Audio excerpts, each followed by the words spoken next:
Hello and welcome to the third game we're doing in this Chronicle series here in April.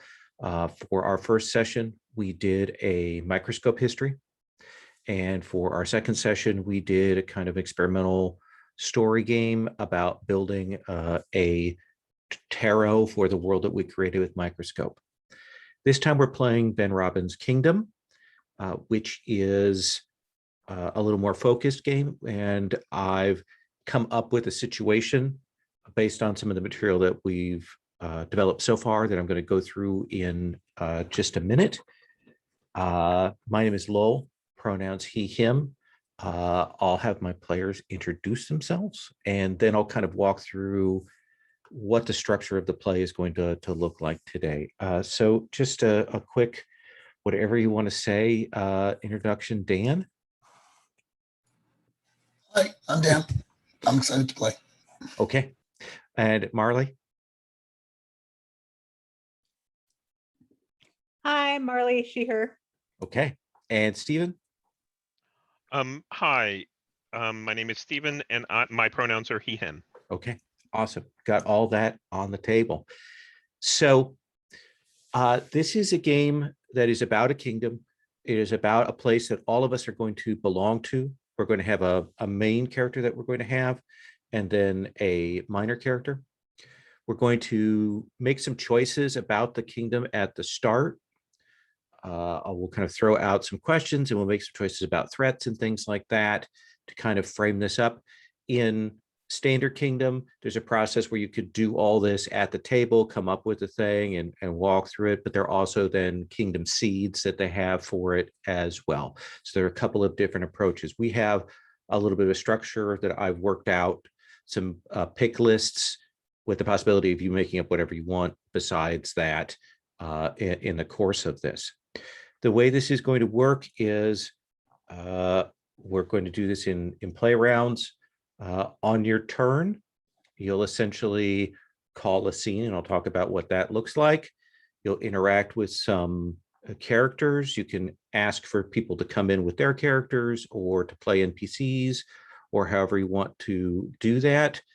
In the course of that, you may have the ability to use your roll move, which I'll talk about in a second. Essentially, you do a scene. There's a chance for other players to react to it. We check and see how this progresses things in the kingdom, and then we kind of move along.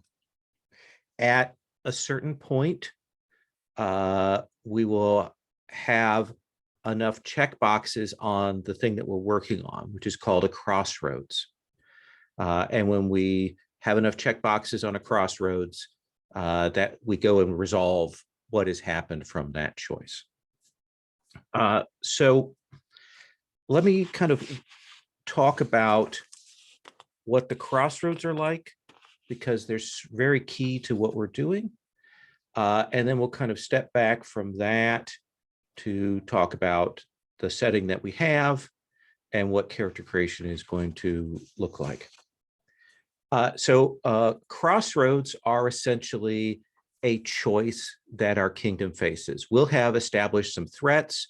We'll have established some details about the kingdom. We'll have come up with some concepts. We've got the palette that we've already established for our world, so we can go back to that. Don't forget, we also have the lines and veils that we've established if we need to add to that or change that. One of the questions we had last time was about farming versus animals and things like that, and how that works. So we want to keep that in mind. But a crossroads is essentially somebody wants to do something, or should the kingdom do this, and it's very much a yes or no. There are two paths. Either they do it or they don't do it. And in the course of our scenes, as we go around, we're going to be learning about that crossroads and what it means to the kingdom. Each of us is going to have a role. There are only 3 roles, so there's going to be some duplication. And that's fine, as long as not all of us are playing the same role.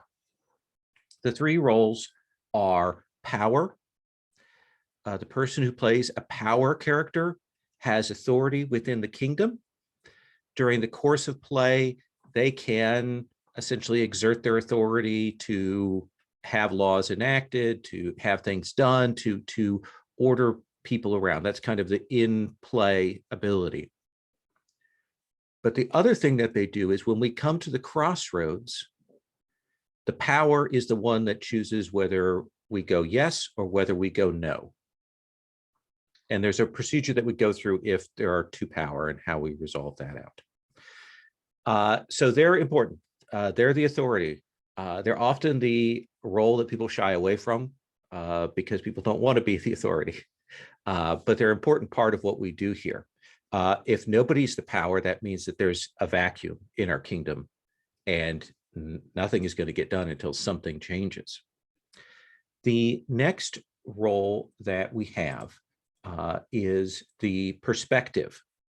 And the perspective is a character who is going to tell us what is going to happen if we go yes, or what is going to happen if we go no. In a sense, they're making predictions. And they can make predictions on both sides. They can make contrasting predictions. They can decide that and can add new wrinkles and new things we haven't thought about to our decision for yes or no. And we're going to keep track of those predictions on a little crossroad sheet that we have. So they're important for setting that up. The last role is the touchstone. And a touchstone character is the character who shows us how everybody in the kingdom feels. They show us what the general feeling, what the majority feeling, what most people are feeling about things. Anytime that character expresses an opinion or attitude, that's something that is in fact reflected in the general populace. And you kind of tell the rest of us what outcome the kingdom actually wants. So those roles are going to get played out in the course of things. And when we get to play, I'll talk about what those exactly mean. I have a tab called Kingdom Ref that has a breakdown of those roles. It also has a breakdown of what the turn structure is, and some notes on calling a scene. So there's kind of a play guide there. Now for our kingdom, this is on the Kingdom tab. I took a historical incident that we had from a microscope from the late age there, and the event was go down to the bottom here. The rabbit kind Ansha shows the refugees from Lost Hala to the entryway for the first warrens and gifts them with keys and sigils, basically getting them out of the way of disaster. So our kingdom is going to be Hala after we have returned. Essentially, we kind of implied in the history that the reason that these people fled were the 13 great storms were still raging across the land, or damage was still occurring from them. This takes up after those storms have been put to rest, and people have left from the Warren to come out and return back to the city.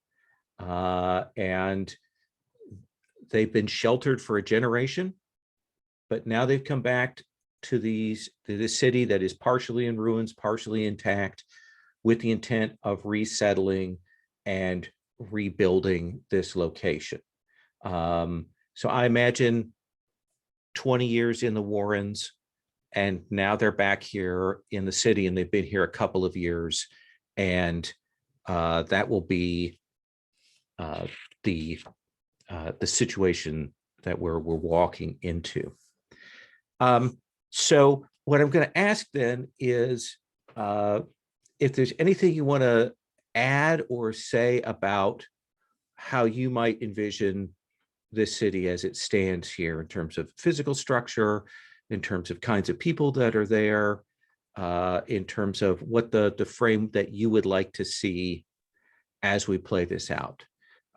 These are sort of general broad questions, because the next step that we're going to do is look at threats, come up with some locations and some characters. Dan, when I say this ruined city to you, when I describe this vaguely, anything that comes to mind, given what we've seen in the world history that we've built up? That's a good question. I feel like the storms probably caused there were some electrical storms. Mhm. So I think we're seeing some evidence of not just crumbling or things being knocked over by wind, but things having been burned. Struck, shattered, burned. Okay. Yeah. So we've got a variety of different kinds of damages that occurred there.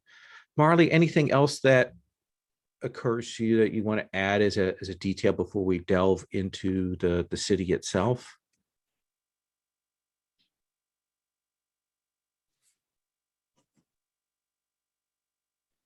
So these are the ruins?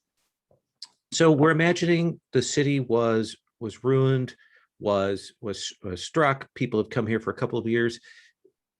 Like, anything else you want to add to what we're going to see on screen about the size or the shape or broad scale features?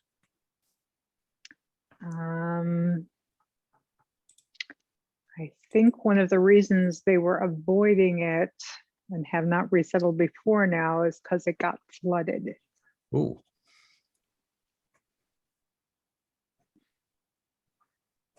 And that makes sense, given that we talked about the fact that the great storms. forests and the storms and the rivers move and all of that kind of thing. So that's another detail. And then Stephen, what's another thing that we can add in here? So I'd like to reinforce, we had said that the population was very eclectic Mhm. in this land, and I want to see, a lot of different types of peoples here. Absolutely.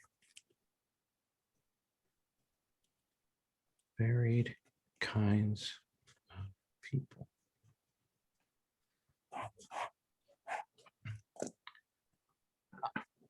So let me check one thing here. So what we're going to do now is go around and each of us is going to choose a threat that is hanging over the kingdom. I've got a list of example threats there in that first column on the kingdom tab. And those are some examples, but you can come up with another one if you have an idea for something else that you'd like to see kind of on screen. And basically, these are elements that you'd like to have in the background. They may be what we choose to have as a crossroad, or they might be something that's just kind of overhanging here. So I'm going to go first because I wrote all these and choose one.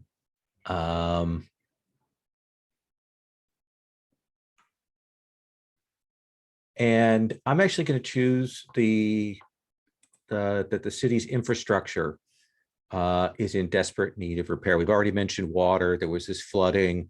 We know that flooding causes damages to water sources and things like that. And clean water right now in the city, even though the flooding has receded, is a big issue for the resettlement. Dan, do any of those threats intrigue you, or do you have something else you'd like to add? I really liked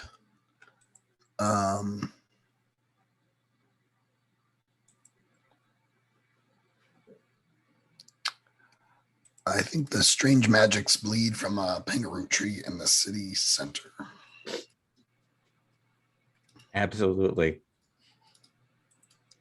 I was going to grab that one if you didn't. That one looked awesome. It's great. Marley, any of these appeal to you? Do you have something else you'd like to throw in there? So I think I'm going to go with the grand nature spirit. It's claimed domain over Yala, saying it has returned to nature and rightfully belongs to it. And it is in fact a water spirit Ooh, okay. and is not pleased with these attempts to curtail the flooding. Nice. I like that very much.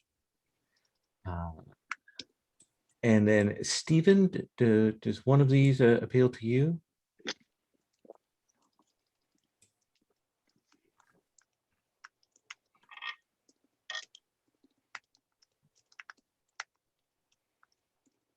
I can't hear you.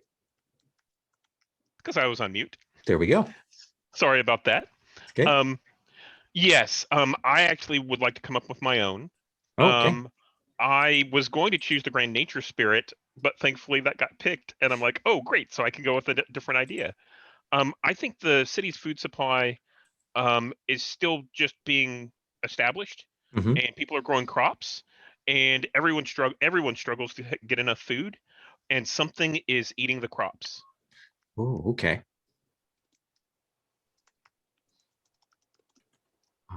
I like that. So that gives us some form to what is facing our kingdom. The next thing that we're going to do is we're each going to come up with, either from the pick list or someplace that you want to add, a couple of locations. These are going to be places where we can have scenes, where we can associate people with, set piece places. So I've got that list there.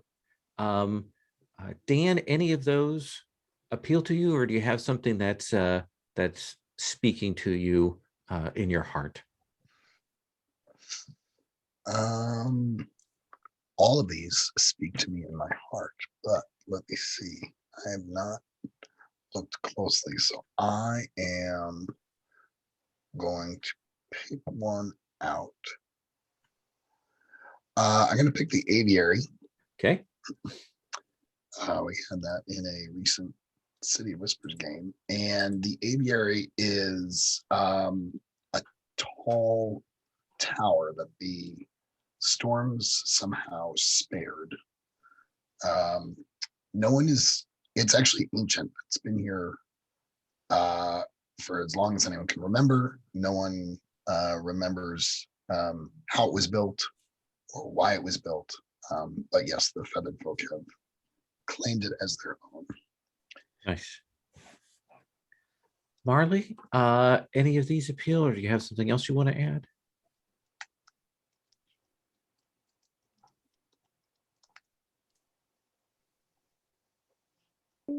I am going to riff on one of the suggestions, Okay. which is the baths, which used to be the baths, and now they are still ruined and have been taken over by the nature spirit and their followers. And now it Ooh. is a grotto that is covered with moss and vines and things like that. But you can still see the old decoration and sculpture peeking through. Excellent. And if you come as a supplicant, you can get an audience with the nature spirit. Awesome. It's still known as the baths, or did they change it? Yeah, I think it's still the baths. Okay. Just because that's kind of appropriate for the nature spirit as well.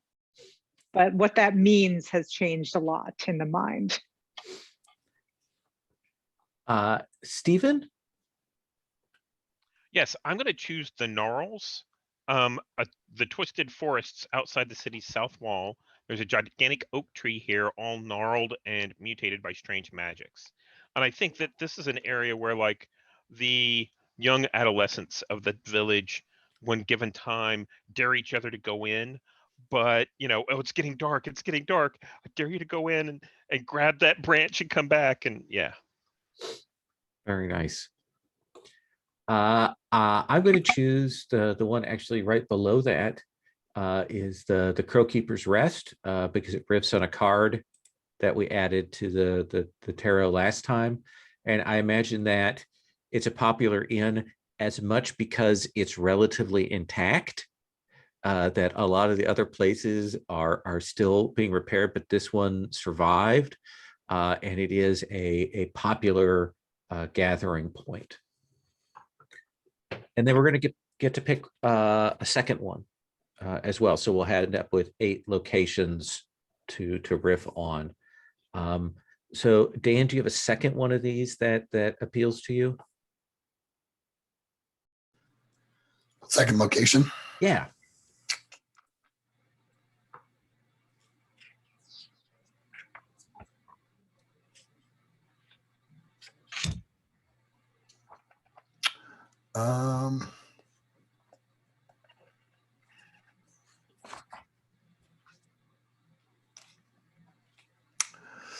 Can I?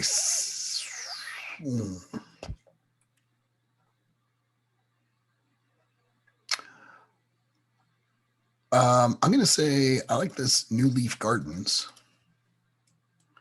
Gotta love urban gardening. And I think what that is it's not actually at the ground level. These are kind of gardens and whatever these folks can do in terms of hydroponics on the roofs of some low slung buildings. Nice. And then Marley, a second one?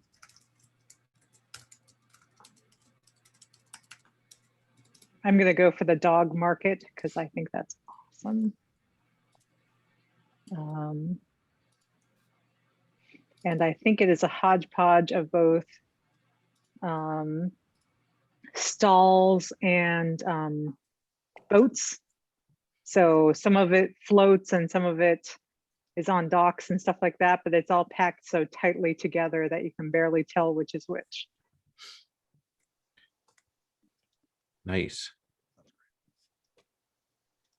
And then Stephen? I'm going to say the Broken Temples, a place of worship being repurposed and reclaimed by the locals. And I think this is like the poor area of town. It's where there are like lean-tos and like temporary structures that are put in place here as people move in, and then they develop their own more permanent structures. Awesome. And I'm going to add, I'm going to actually go with this White Song Keep Conservatory, which was used to be a training place for musicians and wizards. And I imagine it's a fairly big building, maybe a sprawling set of buildings that they've gotten part of it put back together. And they're still figuring out, how much music is valued and how much having mages are valued here in this place since the fall of things. So those are going to be background elements. And of course, we can always add other places as well, but these are ones that we kind of know about and can reference when we want to frame scenes. The next thing that we're going to do is we're going to create our characters. And I have a tab for that. But you'll note that I've got some character seeds there to give you ideas if you're trying to figure out what kind of character you want to run. Those are some suggestions. The first thing that we're going to decide is our role. What role of the 3, power, perspective, and touchstone, we're interested in playing out. Now, having said that, your character's role can change in play. There are ways to change your role. There are ways to overthrow other people's role if you disagree with how things are going. But this kind of sets what things you would like to explore here at the start. Dan, of those 3, Do any one of those roles really speak to you?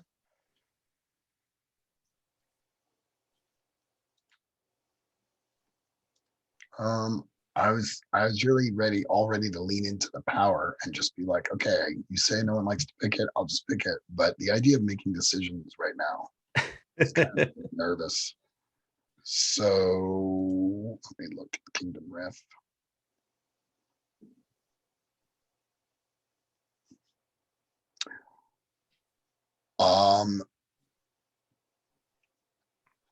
How about can I pass?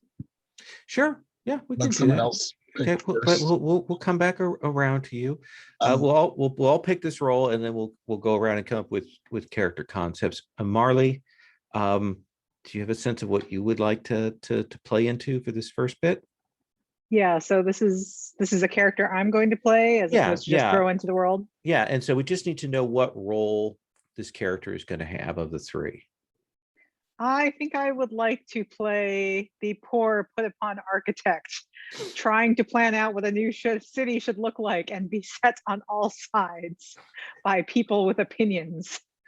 Okay, and is this architect power, giving orders? Is it architect perspective, predicting what's going to happen, or touchstone in that he understands they understand what is going on in the city? Which role of those three do you want?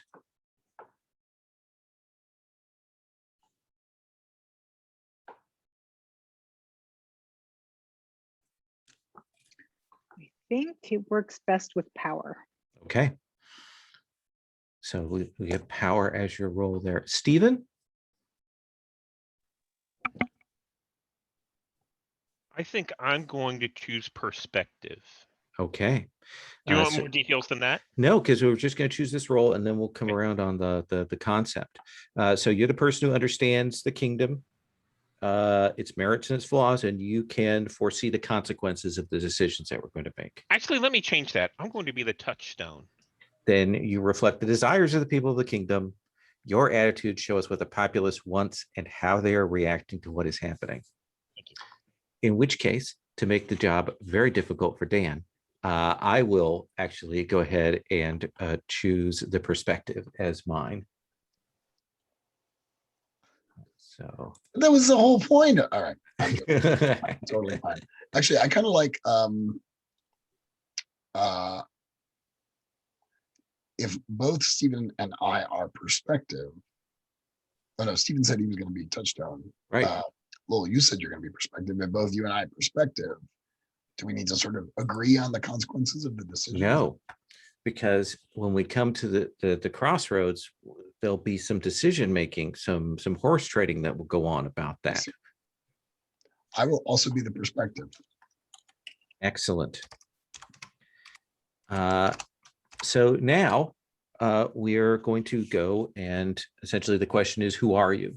And these are the details of name, look, and what they are in the kingdom. So Marley, you're going to go with an architect. I'm going to come back to you on this. Tell us about what kind of architect you're envisioning here.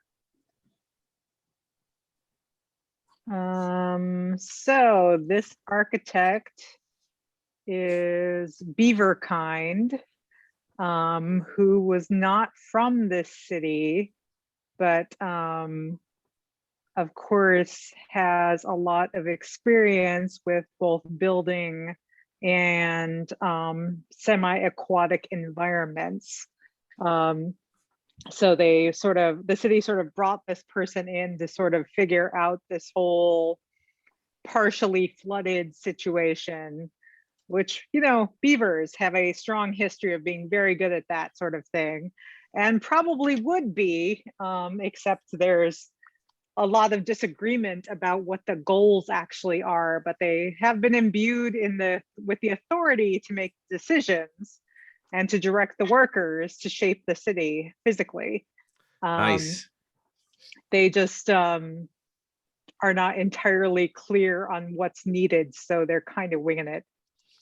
And they Uh, probably need a name, and I will go yeah. find one from a generator and get back to you. Okay, yeah. And this is all going on the Kingdom's characters tab, so you can pick one of those areas there. Mhm. Stephen, what are you thinking for your touchstone? So I think I'm going to play Hawk, a jackalope trickster who fled here to hide away in the outlands. And fell in love with the village. I like that. And old, young. I think young, but has scars to show that she came from the outlands, and that's why she has taken the name of Hawk. Excellent. And I still have to come up with a name, but I think my character is going to be a fortune teller, someone who makes their living doing divinations, throwing cards, throwing bones, whatever, in the city, for pay. Maybe has a little bit of magical talent, which, as we know, is always painful. And then I'll think of a name here, but that's what I'm going to do.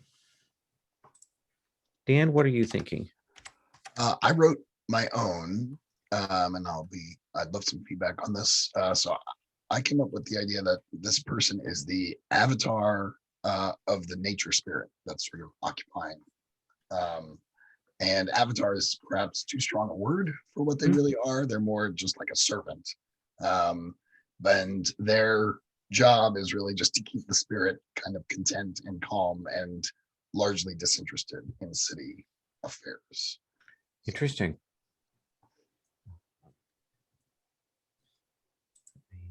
Let me come up with the name too while I'm thinking about this.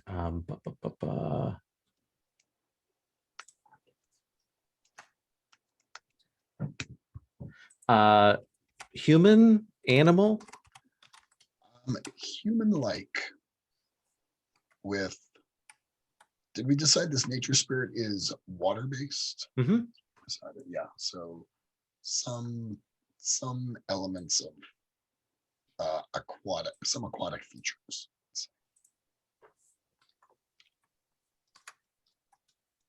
All right, so we all have a basic sense of who this main character is.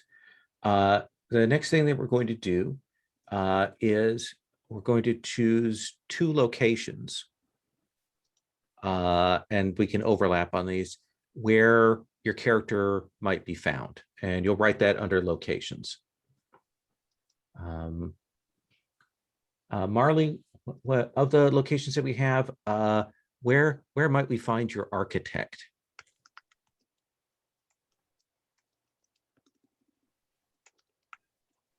You are muted. I'm still stuck on this name thing. I swear Sure. I can spitball about random stuff for forever until you ask me to name something, and then I just freeze. Okay, places where this currently unnamed beaver might be hanging out.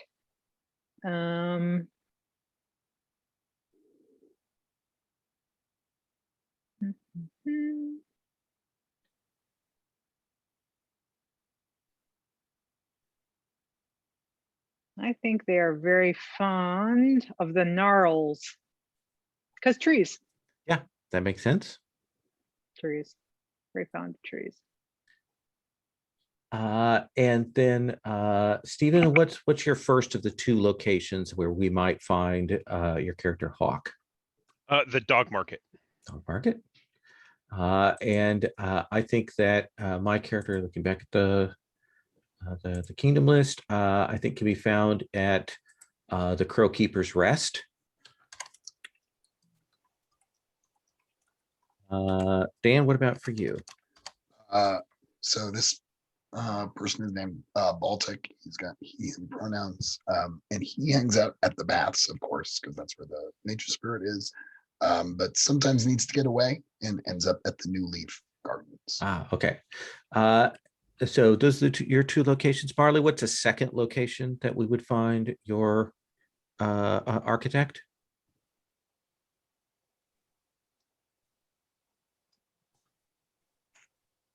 In location. Let's see, are they trying to be with people or avoid people? Fascinating question, really.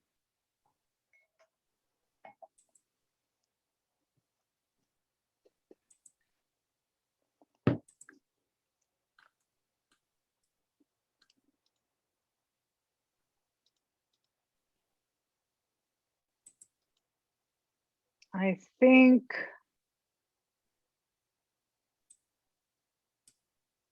the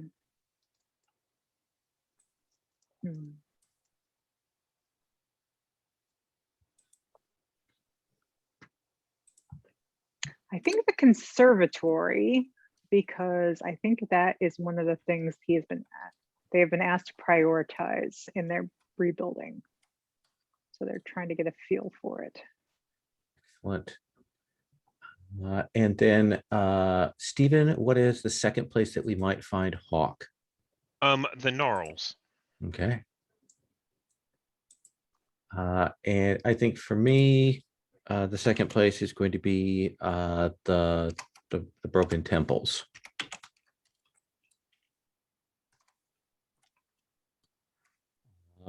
All right, so that gives us our places there. And Marley, you can put your details on the Kingdom Characters tab. Mhm. There.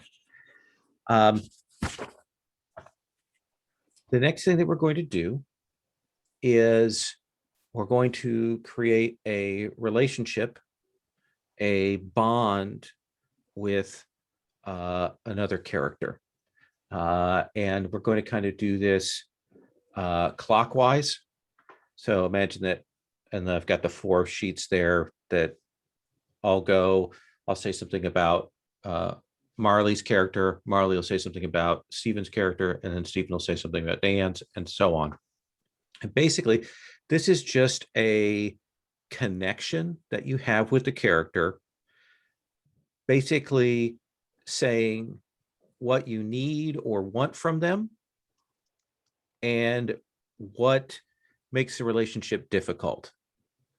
And you'll suggest that, and then we can check with the other player to make sure that they are cool with that. So I'll start just to kind of model what it is. So I think what I want.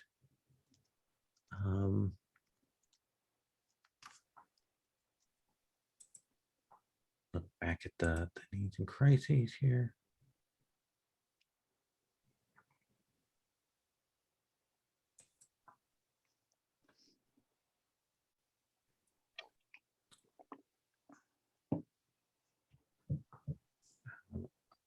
I think that of the architect, I want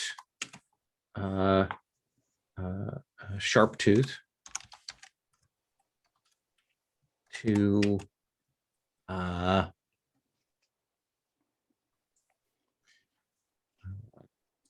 like seal up the wild magics here, both the Panga tree and other things that are around, like that. I perceive that stuff as very dangerous. And while infrastructure and all that stuff is good, my character is kind of focused on that the weirdness that might come if it's not taken care of. And I suspect my character is more than a little disorderly, and maybe a little like eccentric. And I imagine that is maybe not fitting with how the architect approaches things. What do you think, Marley? Sure. Okay.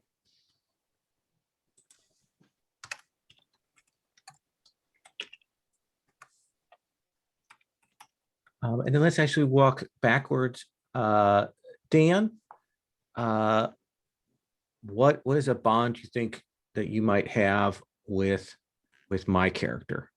Something you might want from them, and what makes that a challenge? Tell me how this sits with you, Lowell. I approach Soulworn for ideas on how to manage the nature spirit, right? The nature spirit is fickle and weird, and I still, as long as I've been working for them, I still don't understand them. So I seek out your counsel, and you largely make things up, I think. I don't know. But I think of you as a friend, but you still charge me for services rendered. So Absolutely. Coin's got to pass. yeah, That makes sense. so that's not a huge obstacle, but I think it maybe irritates me a little bit. I like that. And then Stephen, for Hawk, what's something that you want from Baltic? So I think I enter the gnarls to gather unique herbs and spices, and the nature spirit wants Baltic to interrupt these excursions by me. How's that? Yeah, that's perfect. And I'm constantly pleading with you, like, can you just do this favor? And I keep trying to buy you off with like savory pies. And then Marley, for Riskov, what's their connection? What's their bond with Hawk? So, so what's the nature of a bond? Is it just how we relate to each other or something Yeah. okay. So I think Hawk, who loves the city, has lots of opinions on what should and should not change and in what manner. And Riskov is just not amused. You would like less feedback? Yes, yes. They do not require more input.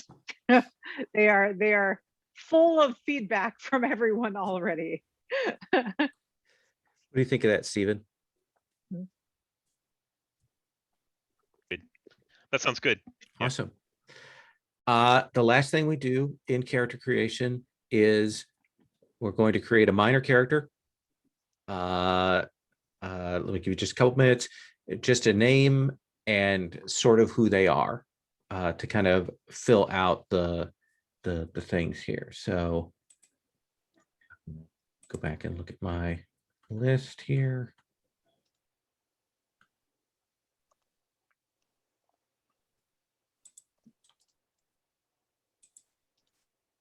Okay, I have what I want.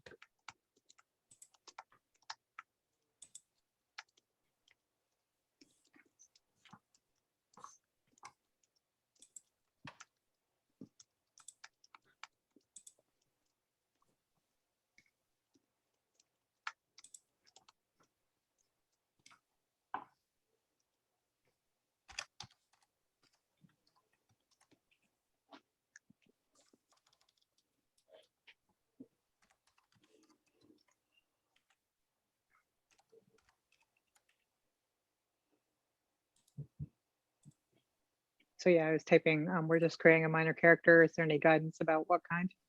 Nope. Whoever you want to have as sort of a second character you might want to see or riff off of in play.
So my character I come up with is Magistrate Din.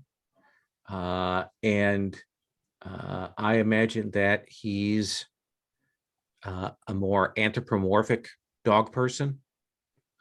Since we kind of had hinted that there were both full animals and an anthropomorphic before. He is essentially the person who's supposed to keep order here, is supposed to organize things, is supposed to make sure that, take care of shoplifting and enforce rules and all of that kind of thing.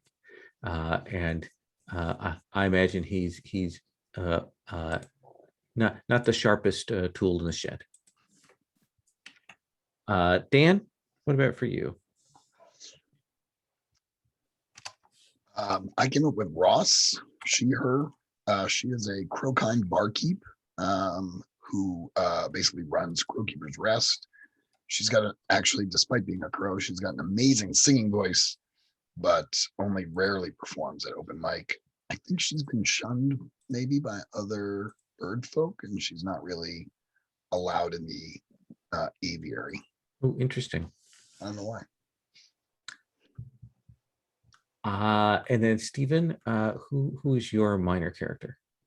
Mine is Daylor. He's a human chef who makes flavorful and sought after food in the village. Excellent. And then Marley, who is your minor character?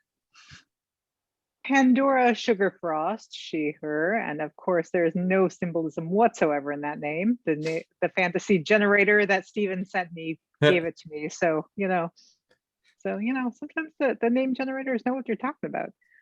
But anyway, she is a ferret child who's been exploring that pangaroot tree in the middle of the time that's been leaking the strange magics. Isn't really supposed to be doing that, but curious. Awesome. So those are our characters. We're going to take a break. When we come back, we'll set the first crossroads. The first player will set that, and then we'll start doing scenes and establishing things and building up on that. So let's take 10. We'll come back and then we will roll into play. Thank you. The way this is going to work is I'll go first just to kind of model and set the stage for how we're going to do things. And we'll work our way around in that kind of counterclockwise that I did there. So play will pass to Dan and then to Stephen and then to Marley. Go around that way. And we'll walk through. If there's no crossroads, we set a new crossroads. If there is a crossroads, then we play to that. And the way that the structure of play works is you basically, when it's your turn, you're going to set us up a scene with your main character. This is your spotlight time to show what your character thinks and does about the crossroad. And you kind of tell us who is in the scene, where, why, kind of give us a little bit of a framework of that.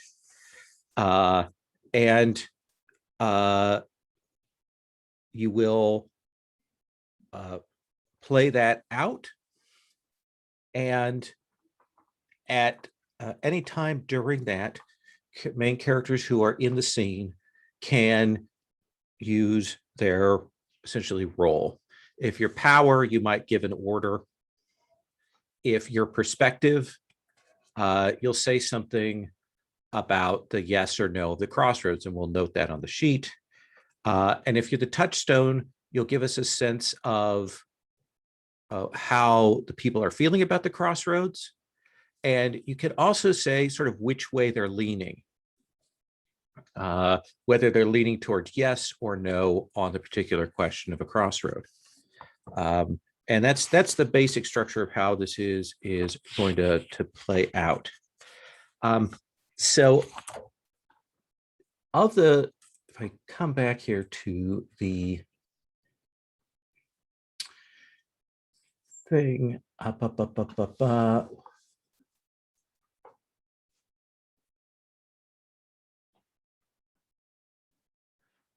I think that the crossroads right now is that the farmers want to expand out to more fertile areas outside of the agreed upon bounds right now. Like they need more space beyond what we've got for the gardens, for the new leaf.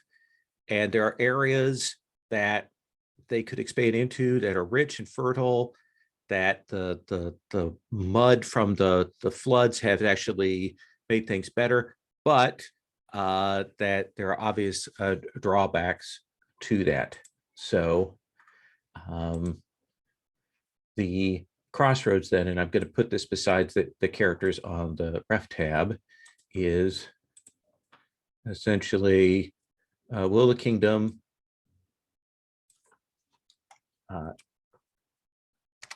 expand into the more fertile areas outside the old agreed bounds of the city? So that's the yes or no question of whether they will do that or not.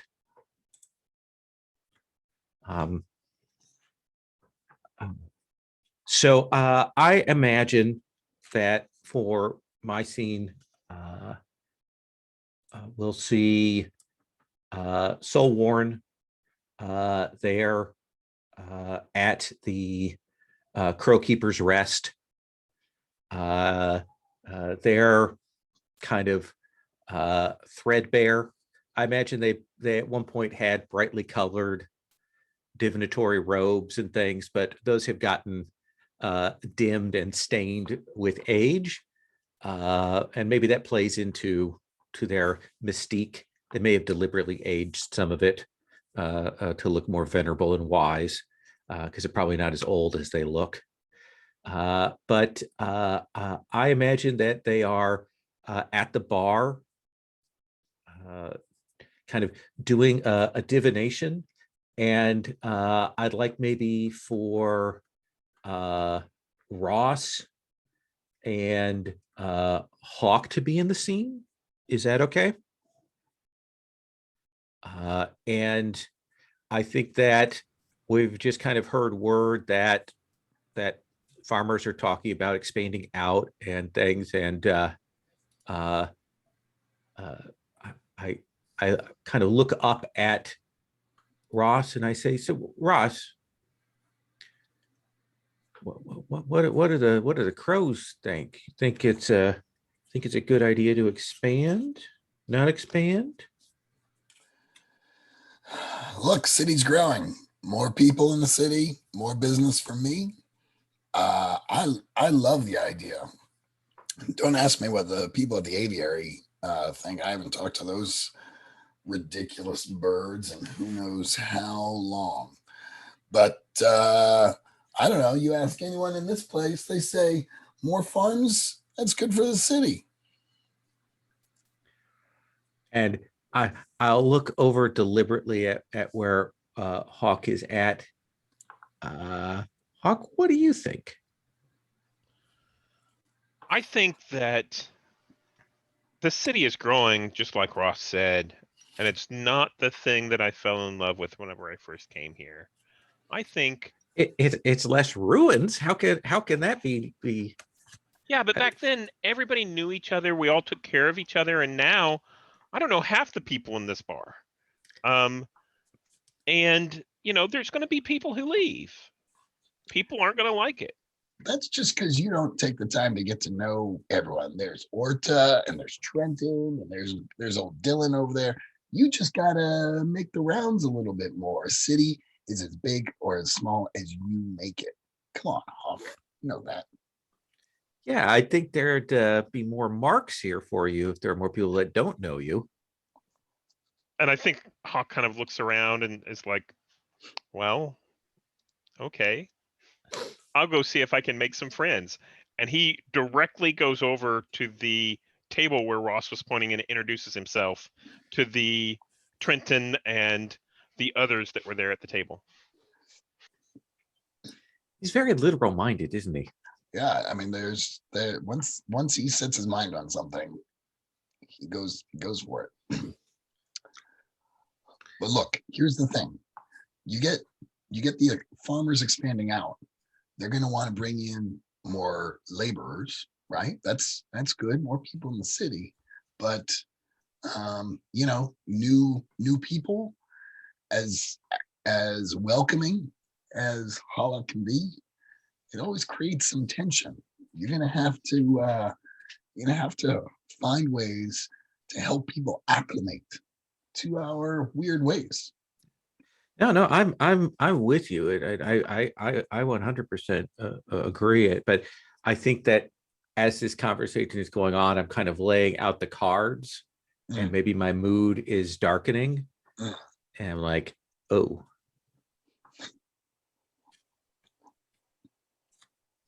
that doesn't look good.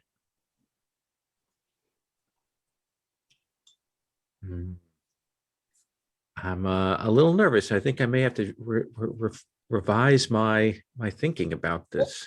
If you just flip that one card, just turn it right over. You were gonna turn it over. You were gonna do the inverse, and I saw you. That's not the way this works. It's all about gut instinct, touch, feel, listening to the song of the cards. And once they hit the table, it's like taking your hand off a chess piece. So superstitious. No, it's not superstition. I will say, if we expand outside the borders of the city, there are old, dangerous magics out there in the place that the farmers want to go through. I think we need to be careful. So I think here is my prediction: is that if we do yes, it will unleash old, wild magics. And then I'm going to put my initials behind that. So I put that in I also misspelled unleash. How could I do that? Very easily. Unleash old wild magic. So I put that in the crossroads thing under yes there. Nice. May I ask you a mechanical question? Absolutely. Can the minor characters and other characters also pull in their role during the scene, or is it only the major character who calls the scene who can bring in their role? The other major characters who are present in the scene can also activate their role move once per. So I don't know if there's something you want to tell us about how the public is feeling here. Sure. So I think Hawk basically comes back up to the bar after Soulworn gives his kind of dire prediction. And he's, kind of arm in arm with Trenton and says, my friend Trenton here says it would be great if we had more people, because right now everyone's working themselves to the bone, but people are still going hungry. So more people, more help, it's just better. And I think that will be my touchstone, which is, I think the people think the more people here, the better it will be. So that kind of establishes the thing. We don't write that down, but we kind of know that that's in the air. One of the things you can do is you have as a touchstone a couple of tokens. So you can put a token down to say on yes or no to say that the public is leaning this way or that. And is there any mechanical effect from this token other than it's sort of a vote? It's more of a vote, and more so we kind of know, if a choice goes one way or the other, kind of how the public is probably going to react. And is that what the I think you won little checkbox is? Yep. Perfect. Thank you. Oh, so I'm really confused. Sure. Where are you writing this stuff down? Oh, just to the right of the characters, I've got the crossroad template there. I had not scrolled horizontally enough. I Okay. should have said that. I did this to you last time and I did it again. I'm sorry. It's all good. I know where it is now. We're fine. So that sort of is how the scene is going to work. Now let me check where we check boxes here. So you apply together. Reactions and at the end of a scene, the person who called the scene will either check a box on the crossroad,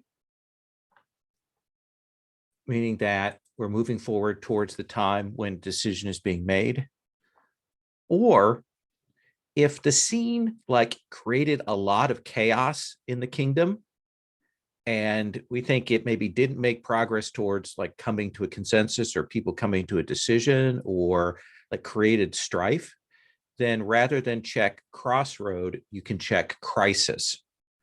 And that crisis track will carry over from crossroad to crossroad. I'm being very mechanical about this right now because it's the first scene. After I've called the scene, there's the opportunity if anyone wants to give us a brief monologue reaction of what their character, their main character, how they're reacting to hearing about this, if they want. And they can do that. And if they want, they can also use your role move in that. Dan, do you think there's, you want to do a reaction from Baltic? Yeah, I have this idea. By the way, I think Baltic is, let's say, humanoid with amphibian creature, not amphibian, reptile, no, amphibian. Okay. There we go. Just that person. Like gills or like frog or like what? Like a frog. Like I'm Okay. picturing them sort of squat, sort of smooth skin, hairless, and one of those cute kind of South American frog. Okay. Like lovable, but a little high strung. So I'm picturing Baltic like at the baths. The nature spirit is very quiet at the moment. So he's really excited. He's got a new bowl of noodles that he just picked up. He's super excited to just settle down. He's settling down and like eating the noodle, just about to dig into the noodles.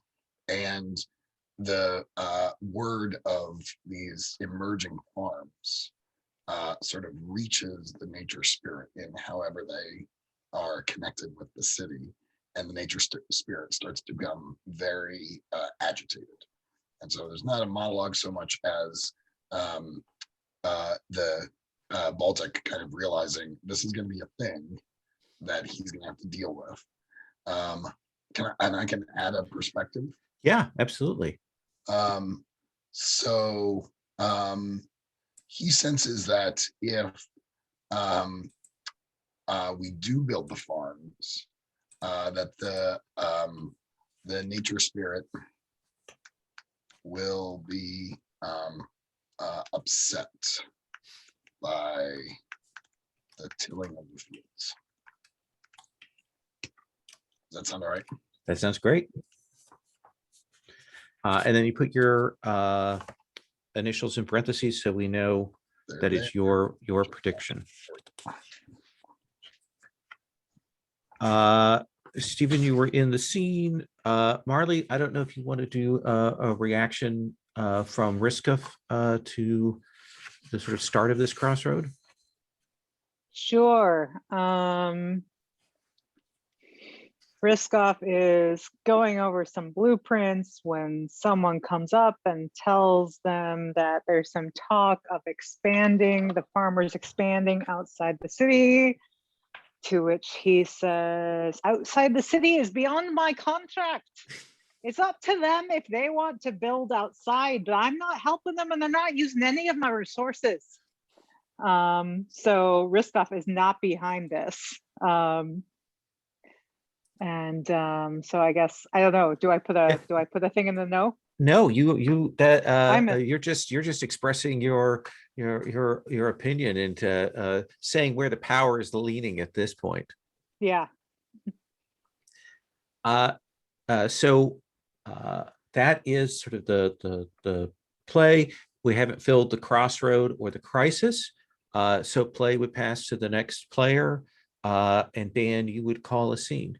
Before I go on, like I say, the last mechanical thing. If you feel that your character needs to change their role to like become the power or perspective or whatever you need to shift, that's a process that we can do. Or if you want to do something to change how another character has done their role move, there's a process for that.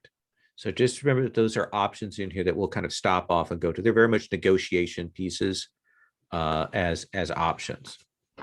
Dan, now that I've stopped talking. No, it's all good. It's very helpful. I think Baltic is going to head out to check out where these farms are going to be built. And he has asked Riska to come along to kind of help survey the area, and Magistrate Din maybe gets invited along, maybe catches wind that it's happening and invites themselves along. But I think the three of us are going out to kind of survey the area where the farms will be built. Does that sound all right? Yeah. What kind of area do you think it is? I think it's just kind of I think it's a really swampy place that maybe we ended up pumping a lot of the water, or a lot of the water. It was a sort of low-lying area, so a lot of the water from the floods ended up there and just ended up creating kind of a marshy area. And there's some thought to change the land over to make it arable, and that's why we need our expert architect to kind of help us think about how we're going to engineer all of this. And obviously the magistrate is taking interest.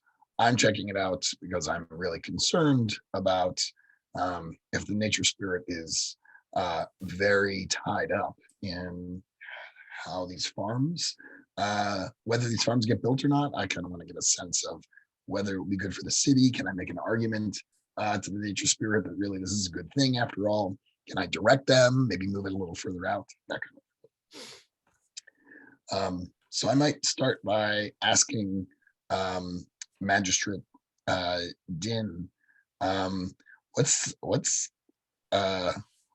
the talk in the town in terms of are these farmers coming from the urban farms inside the city? Are they talking about moving here from some other place? Oh, well. So I think that one of the things is that we've got a lot more people, and there's only so much room in the New Leaf Gardens, and people are very wanting to go out here and set up their own steads. There's a sense of possession and wanting to do that. I mean, they could go other places, maybe in town, but it'd be like a little allotment rather than a big old spread. I think that's what people want. And so that's what we've got here. Plus, here's the thing I'm hearing is a lot of these Utes, these troublemaker Utes, like who came here out of the Warrens with their parents, and they thought, oh, they were going to have all kinds of freedom and things like that. And they are discovering that it's just a whole bunch of labor and things, and they would like to be able to break off and do their own things. And that is going to lead to juvenile delinquency. You say that about everything. But I'm right quite a bit of the time. Okay. Several times I've been right in the past. At least once. All right, I understand. This is really more risk us. I mean, no offense, but like water, irrigation, that seems like your bailiwick. I'm going to set aside the obvious allusions to stereotypes that you just made there. But yes, if you just want some farms, you've actually got some very good setup for it. Why were we even talking farms when the city's still not done? That I don't know. I have plenty to do already. But we're all set up for irrigation here. It wouldn't be too much trouble to route the water where you needed it and then be able to build in some piping so you get some underwater irrigation in here that you can control with the dam. I think it would all work out quite nicely. The one problem you've got is we're now outside, pretty far outside the city walls. So would you be wanting to expand any of the defenses? Are you just going to leave it out here? Can I ask you to stop saying the word irrigation? I mean, the nature spirit can hear us say that. And I mean, pipes, irrigation, all of those words create some stress and tension that maybe you don't need to deal with right now, but I'm going to have to deal with when I get back to the baths. So let's just call it the displacement of unwelcome substances for now. That would just make my job a little bit easier. Look, I know you don't understand what I'm talking about, but I Right. understand you just fine. I'm not an idiot. I got plenty I could displace right now. I'd like you to know. look, But all right. So your water, your substance displacement, yeah, there could be a plan for that, and it would work out quite nicely. So of course, you're going to have to deal with that afterwards, and I'm going to be gone. Surely, maybe, oh great architect, you can identify opportunities within the city itself for us to do some more innovative urban planning and focus our efforts on building farms there, so we can leave this swamp for our protector, the nature spirit. I mean, I thought that was the original plan, but depending on how much you're planning to expand the city, then that's not necessarily going to be enough food for you.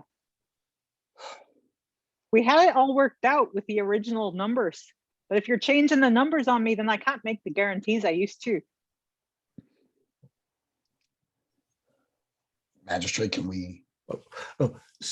There are a lot more people coming in than we thought were going to be in.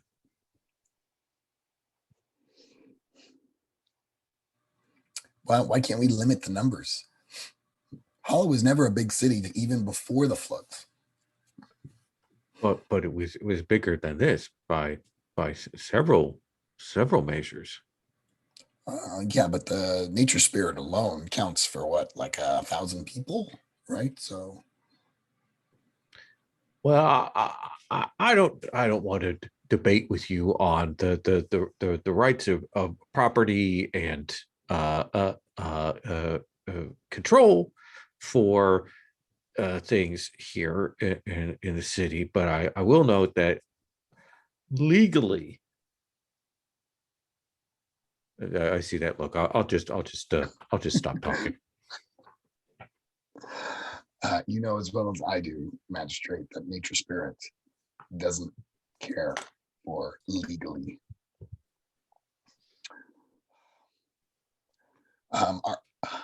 Riskoff, do you have anything I can bring back to the nature spirit to just say that this is difficult or impossible?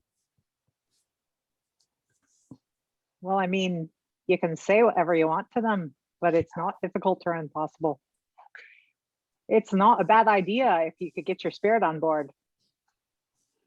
The one thing, yeah, what I said about the defenses though, that's a bit of a concern. Are you sure you're going to have a peaceful village here?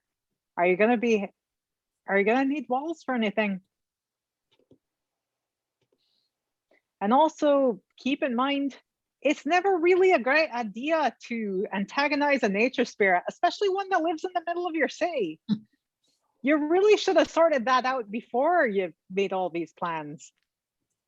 But no, I've been asking for permits for months, but have I gotten any? No. I think the city is a little more improvisational than we thought it was going to be. Oh. You know, I'm contracted to the capital in 6 months. I don't think we're going to be done by then, especially if you keep adding things. What if we can move the swamp? Oh, displace it somewhere, you mean? Yeah. Somewhere. Wait, somewhere. Are we still saying displacement for the I word or not? Just trying to figure out what I can offer the nature spirit. Maybe we can preserve some of the aspects of the swamp and maybe bring those into the city, like a museum to the nature spirit.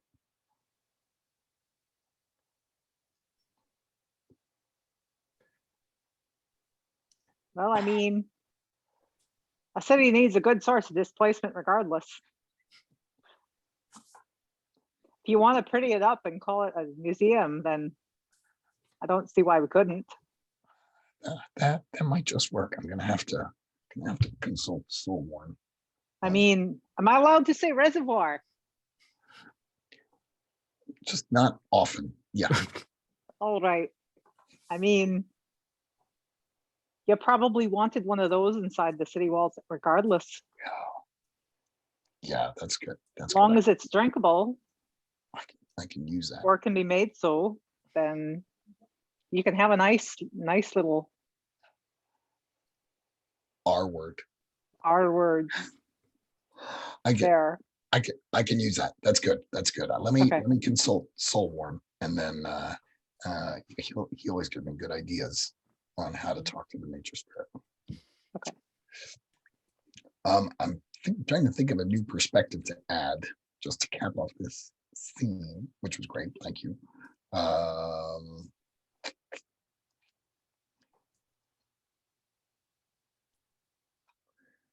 It'd be nice to add to the no, but I can't think of anything right now. So Okay. So we would go to reactions for the other major characters. Hawk, do you have a reaction? I don't think that I do. No. I think that the reaction is like shot is maybe Soulworn walking in the area of the broken temples, and like eyes maybe a little bit wider open and realizing like there are a lot more people than were here just a few weeks ago. Like there's been a lot of migration to here, and can already start to see the strain on food supply. So I'm actually going to add a prediction that if we don't do this, food will become incredibly tight.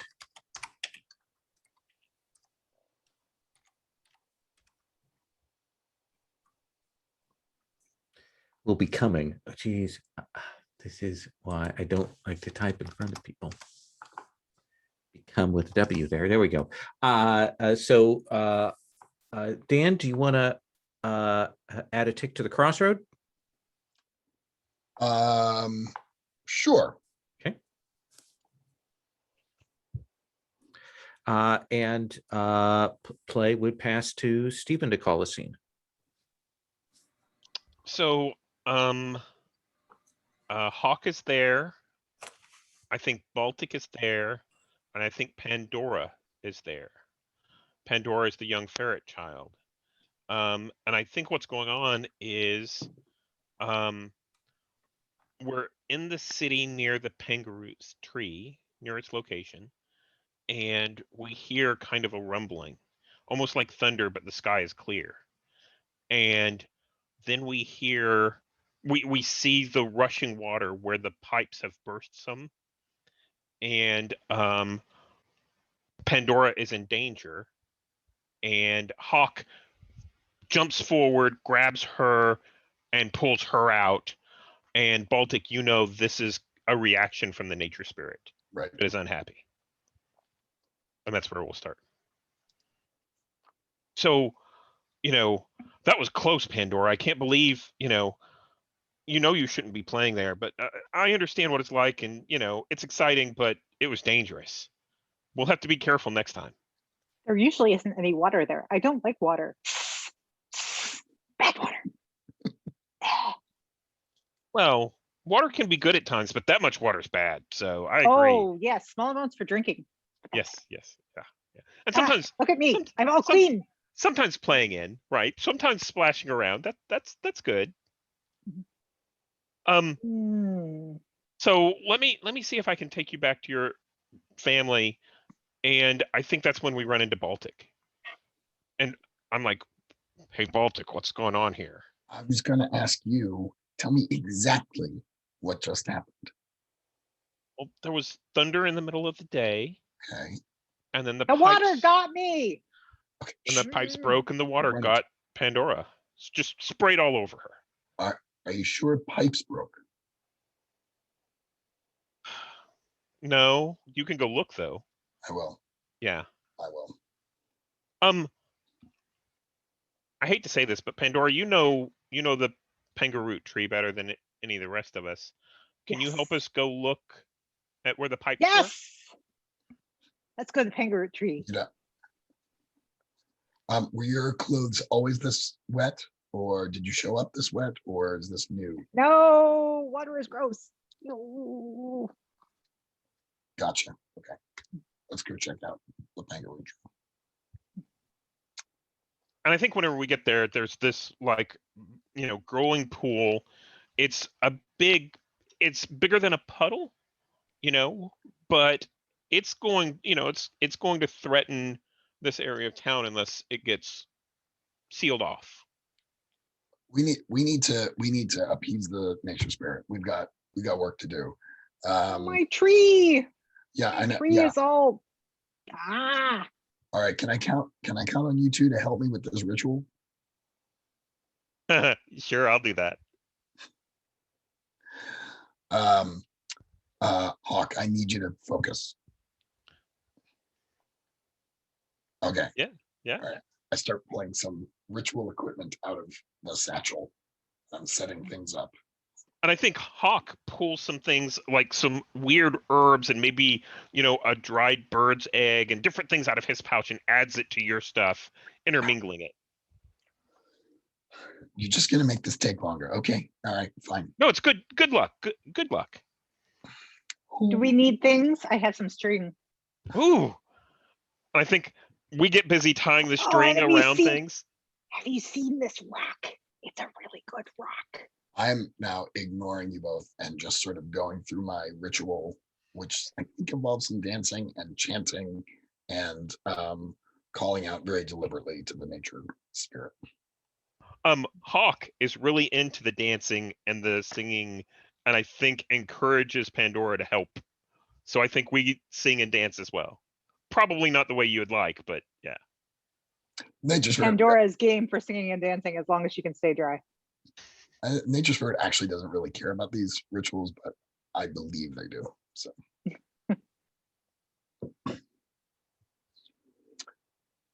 I think the water maybe starts to recede a little bit at a time. But maybe is the kangaroo tree damaged somehow? So I think that basically the water becomes a trickle. Okay. And maybe that's because the reservoir that was feeding it is empty now, or maybe Right. that's because the nature spirit did something. Right. And I think the Pengaroot tree's roots are exposed, and we need to, we can always put more dirt around it to protect the roots because we don't want the tree to wash away and fall down. However, I think it's the biggest piece of damage is to the pipes. They've they were, attached around the tree, and they've sprung leaks, and it's no longer able to hold water. So these weren't under pressure, of course. They were just it's kind of a sluice, right? But it's going to pour water out all along the way, which means by the time it gets here, there won't be any water for anybody to use. I think it's occurring to Baltic. I'm going to put on my perspective hat now. That I'm looking at the threat that the city's infrastructure is in desperate need of repair. My sense is that these pipes and such were added very quickly as the city grew, maybe making use of some of the old stuff. And it's become very clear to me that by building the farms If we don't build the farms, we really won't have an impetus to uptake the infrastructure. And so the non-potable water and such will persist. Oops.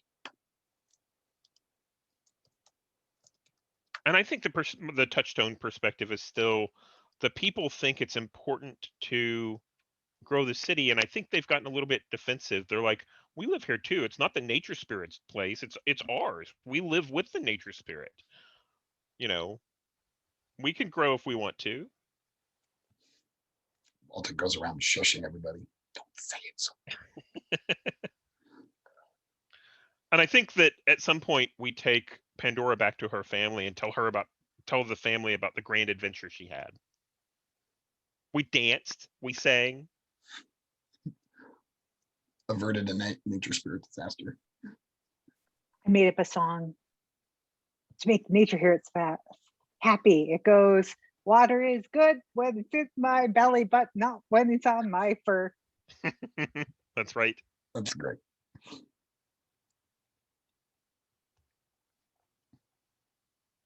You're on mute. Riskoff, do you want to do a reaction? Riskoff is not delighted to hear the pipes are bursting. One more thing to fix. So yeah, sorry, Dan, what did you say about that the pipes were old and maybe not well built? Right. And that we're probably repurposing some stuff from the city before it was done. Yeah, so Riskoff is probably looking into that and realizing that, like, holy crow, this whole the infrastructure situation is worse than they thought it was.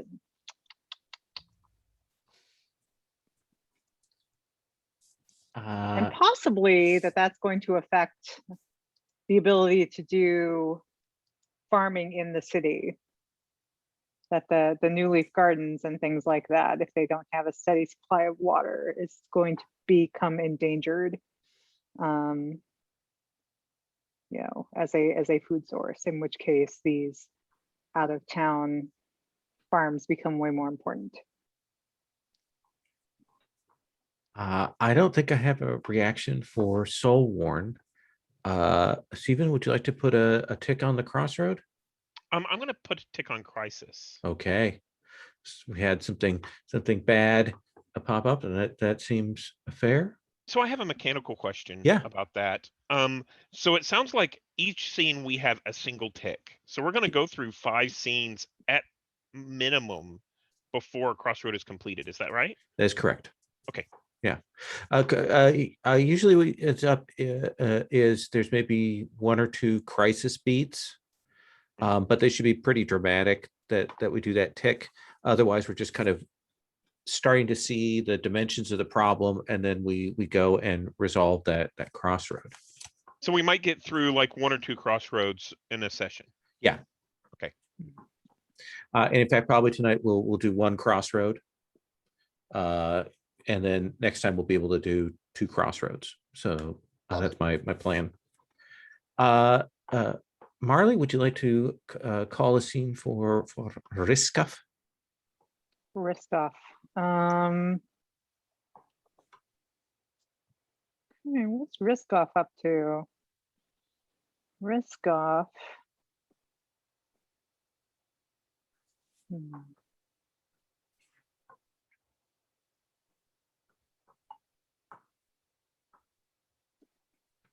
Is Riskoff the type to just go to the baths and ask?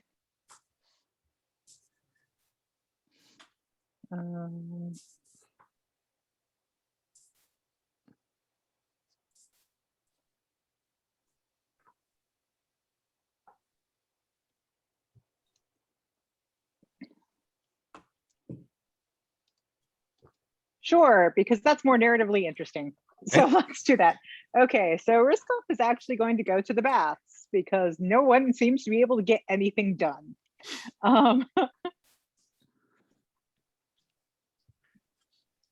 So who else do you want to have in the scene? So who else is going to be in the scene? Let me remind myself who the characters are. Baltic is sort of the obvious one there. I mean, unless you want to go when Baltic is specifically not there. Oh, that could also be fun. Because maybe Baltic is getting in the way or overthinking this. Okay.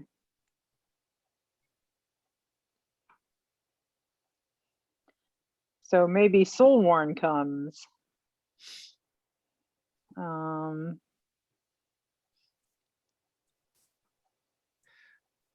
Okay. Yeah, and so if I can hard frame, I believe is the phrase. Mhm. So I think Risk Off is like totally about to like charge into the baths, and Soulworn is like, what are you doing? And calms it down a bit, and says, no, this is not how you get things done. And then also has them stopped by Dalor's place to bring some delicious offerings to the nature spirit.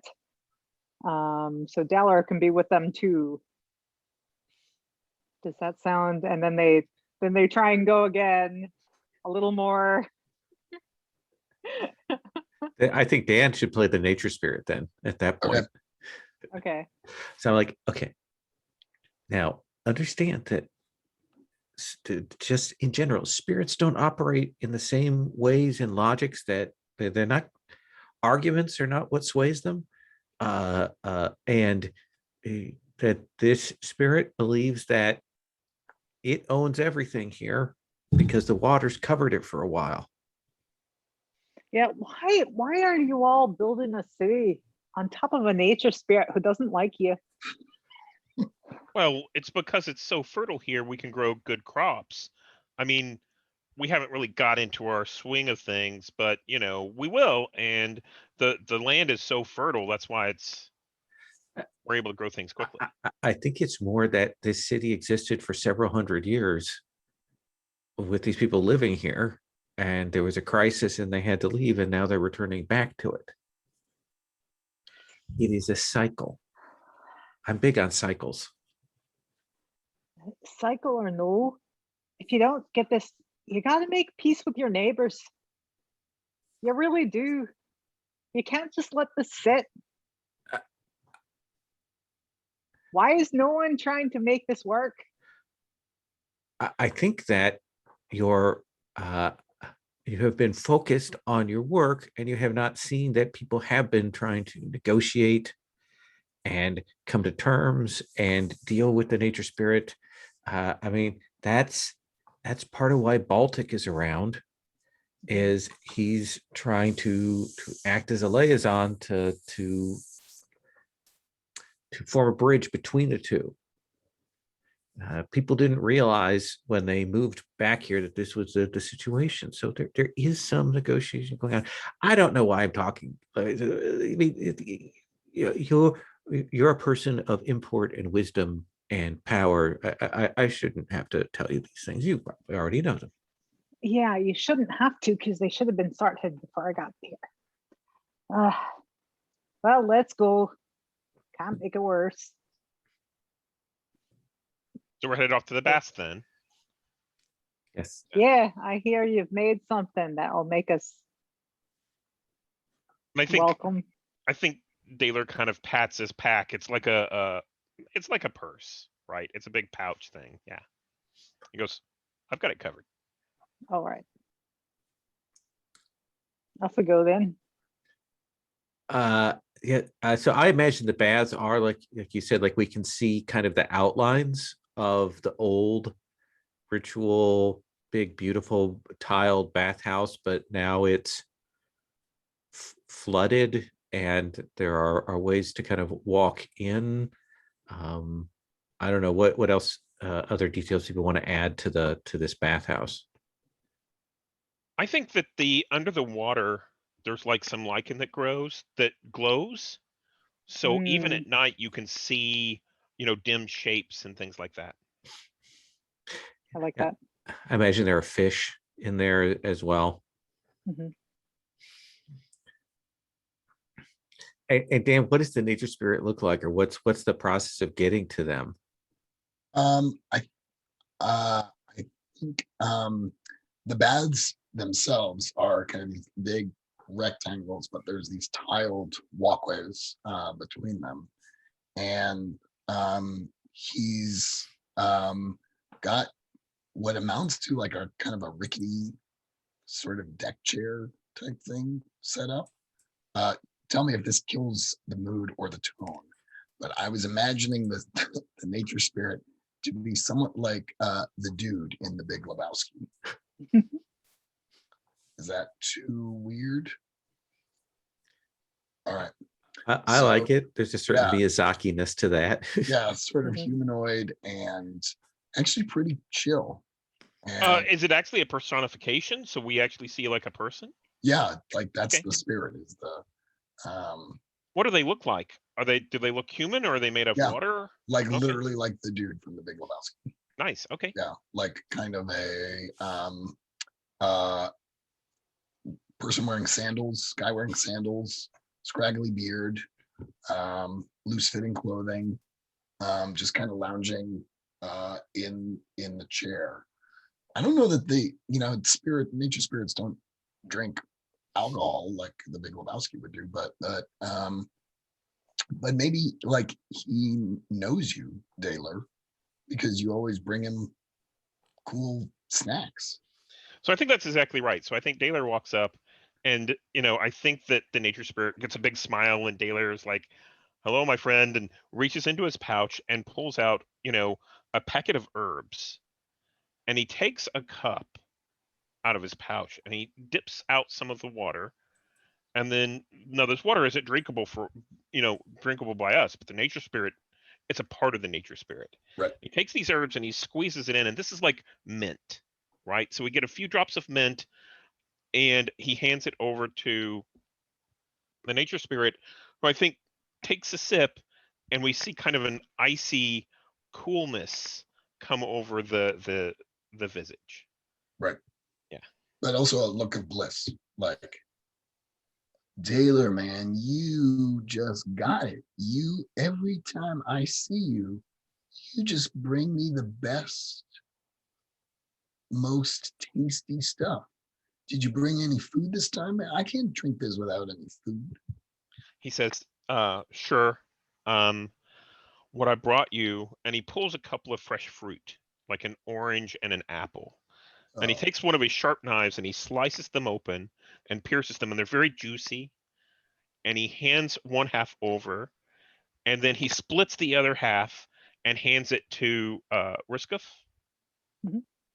And I think he says, let's partake a little bit. Oh, I'm sorry, splits it into thirds and hands it to Riskus and Solward. So we all sit around, but of course the nature spirit gets a significant portion. And, he says, Daler says, so it's important that these things come from the farmers here. I've heard about these farmers, and I don't know why everyone's getting so worked up. What did that Baltic tell you? I haven't talked to Baltic. Have you, Riskov?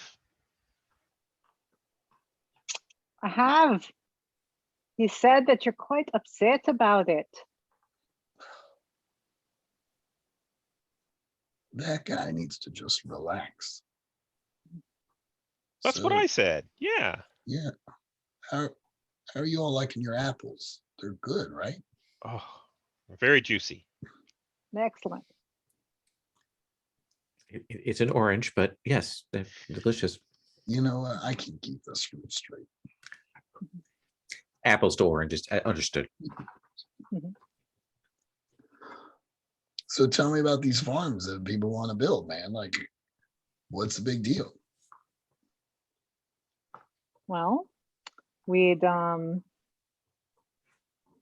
people would want to expand outside the city and make some more farms. I believe it's marshland at the moment, so we'd have to move some around to make that all work. You mean irrigate?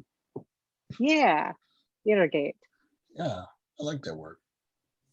Oh, see, Baltic said, now I'm gonna have to grab the word with Baltic. I think he's not representing you properly. But he said that you wouldn't like the idea of irrigation to make the farms work. Okay, well, where are you gonna move the swamps to, man? Well, I mean, I like them. so you want the swamps to be kept as swamps, as opposed to maybe a lake and then some irrigation. Hear me out. All right. What if we grew the crops in the swamps? Can you make that work? Can I make that work? I don't grow things, man. I'm a spirit. Yeah, I don't know so much about aquaculture. It's important to you that we keep the swamps then? Oh, let's say it is. Let's say it is. All right. Because one of the reasons I came to see you myself was I was getting the impression everyone says that you're very upset and that you made a pipe burst by the kangaroo tree. And if you were displeased, then I wanted to come and make an accord. Do I look like the kind of person who gets upset about anything? You don't, it's true. But everyone's very afraid of you. You've got quite the reputation. Well, that's what I pay Baltic for. Hmm. But I wonder if some of the water in the pools start boiling a little bit, like bubbles start coming up. Mhm. I say it is no offense intended, but this is not your only aspect. What do you mean? You have several faces, Okay. and sometimes when your other faces are present, they have a slightly different take on things. Okay, that's fair. That's fair. But I felt like Dayla was coming, and this is what we always like do this thing, man. And that's cool.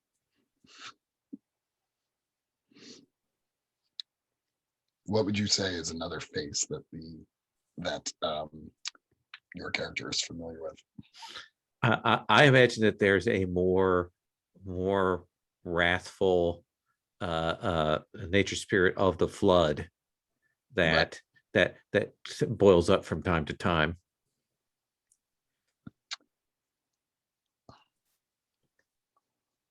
Sort of Neptune-esque with a trident. Yeah. Like leaning away into that. All right. Do you think that did they burst this pipe?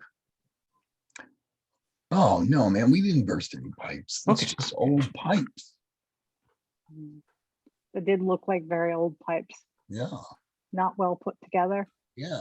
I bet this beaver friend of yours would be pretty good at fixing that stuff. Because that's okay that I call you a beaver, right? Yeah, I'm a Okay. beaver.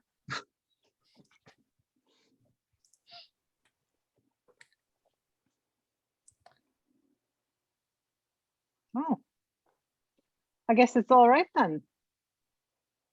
You know what? You drop some plans. And why don't we have another conversation like this? Taylor will bring some food. I don't know what Soulwarn's going to bring. Something. And you bring your plans and we take a look at these farms. And then we know. Then we all know what we're getting ourselves into. Does that sound okay? Sounds easy enough.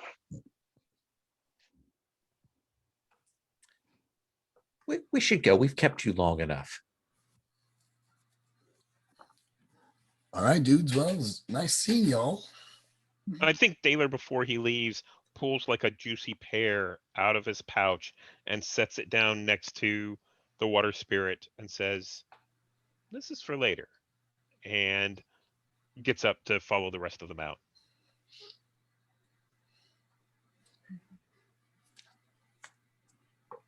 So, yeah, that's the I good don't know what side. everyone's been worried about all this time. He seemed very reasonable to me. But that's because you haven't seen one of the other faces that it has that is probably the friendliest and most accommodating of them. And I think Daler was like, "We were very lucky." I think Daler was here like when the flood was happening, and or at least his family was, so he knows well what the anger of the flood is like. I think he's sweating a little bit, and he kind of wipes his brow, and he was like, "We were lucky to catch the nice nature spirit." I keep wanting to call it the dude. We were nice to catch the dude. So will it not remember the agreement it made in this farm? There was discussion, but there's no agreement. Agreements are more magically tied and so on. There was an understanding. And Didn't we at least agree to come back with some plans? And you two were to come with me with gifts? that I think we can probably get that they will remember that, but how they'll react to it may be in a different issue.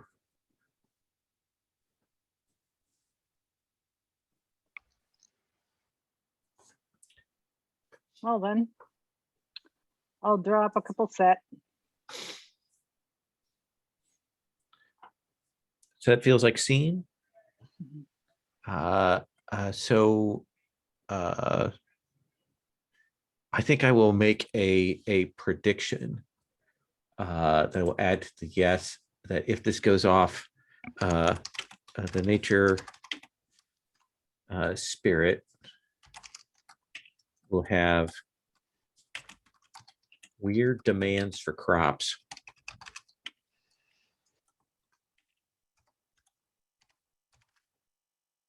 Good. Add it to the thing. Can Baltic add one? Yeah, we'll do a reaction scene. Oh, okay. All right. Yeah. I think it's actually really just a short scene that like a cut scene that we see real fast where someone comes up to Baltic and whispers in his ear, and it's just him shouting, "They what?" Like that's the whole. But I wonder if Baltic's already starting to think he might be able to, if they don't build the farms, the water spirit might help them cultivate crops in the existing landscape. Oh, interesting.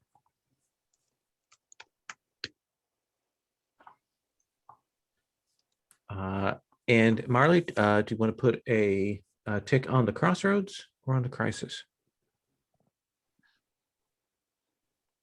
Remind me what the difference is. So crossroads just means we move along on the progress of saying, we put crisis if we feel like what has happened in the scene has created disruption or huge problems in the kingdom.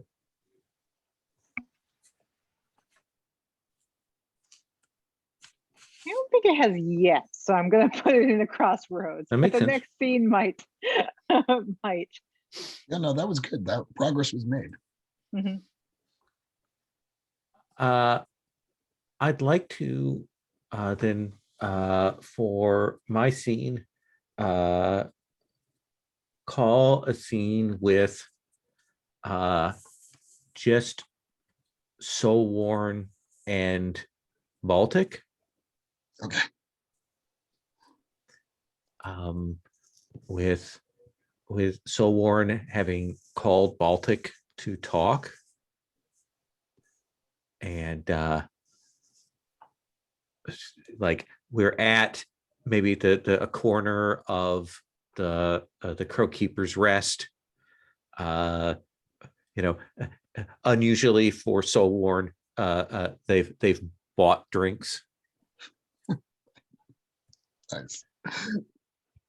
Look, the architect wanted to go and see him,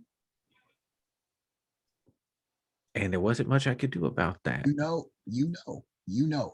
Everybody, you know how hard a job I have. I Nobody do. appreciates it. Nobody says thank you, but you are the only one in the city who knows how hard my job is. Please tell me it was a good one. Please tell me It was the dude, okay.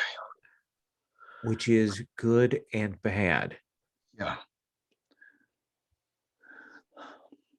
I'm afraid that Riskov has an unusually positive sense of the possibility of negotiation with the spirit.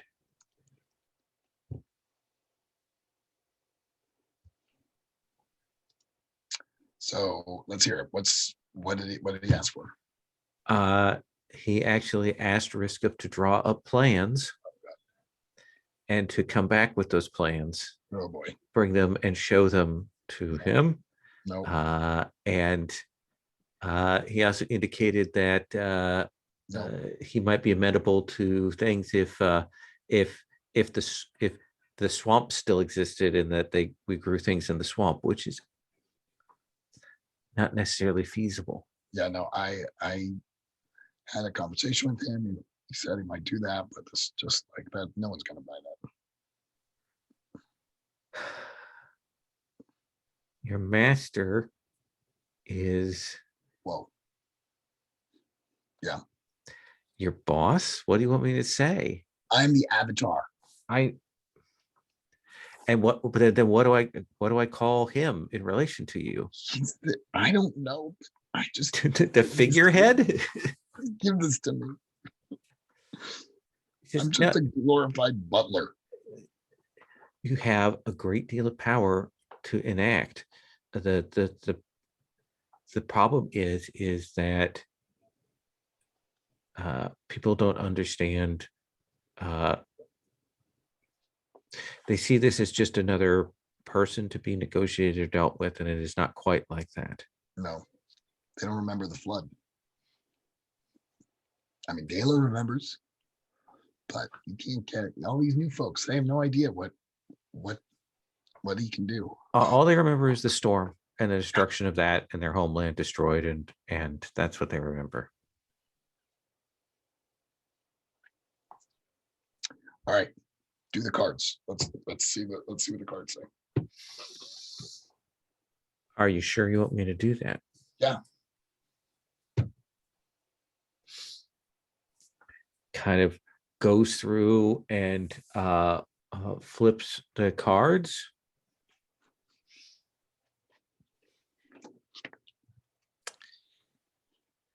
Ooh.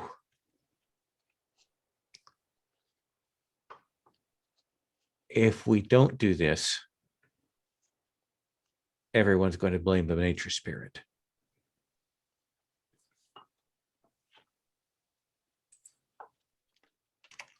Everyone's going to blame the nature spirit for what goes wrong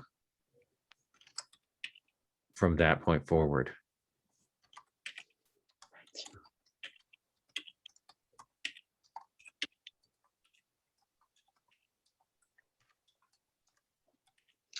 Right. Just giving me an idea though. What if we can give the nature spirit credit for this growth? I think appeal to his ego. What do the cards say about And I'll do the cards and let you do the reading. I can only do one prediction per scene. that? Okay. So I'll flip them out for you. All right. Yeah, that's good. Yeah. Okay. I'm seeing the Crow Keeper. That's okay, that's good. It's all about secrets. Maybe we can keep a secret. Oh, and there's the Eight of Storms. Oceans. Yeah, that's a good one. Very, very, very fortunate. Yeah, I think what I think is we have the nature spirit weigh in on the plans, take some of his suggestions, make sure he feels like he's getting credit for it. He is the savior of the city. So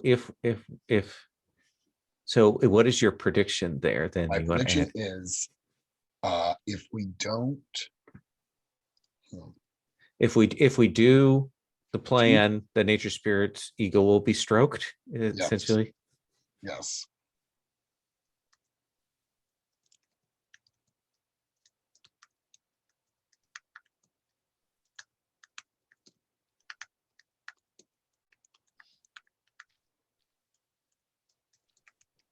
I don't know if this is said quite right, but I like that. I think that feels like scene to me. Stephen, do you have a reaction from Hawk? I do.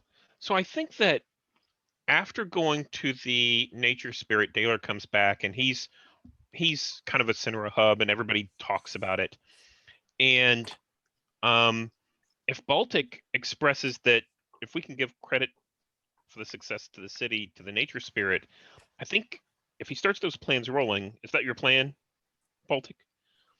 I think that Hawk starts to, with the idea coming from Pandora to, make songs, I think they start to sing little songs associated with the nature spirit, and these spread like wildfire. They're like earworms.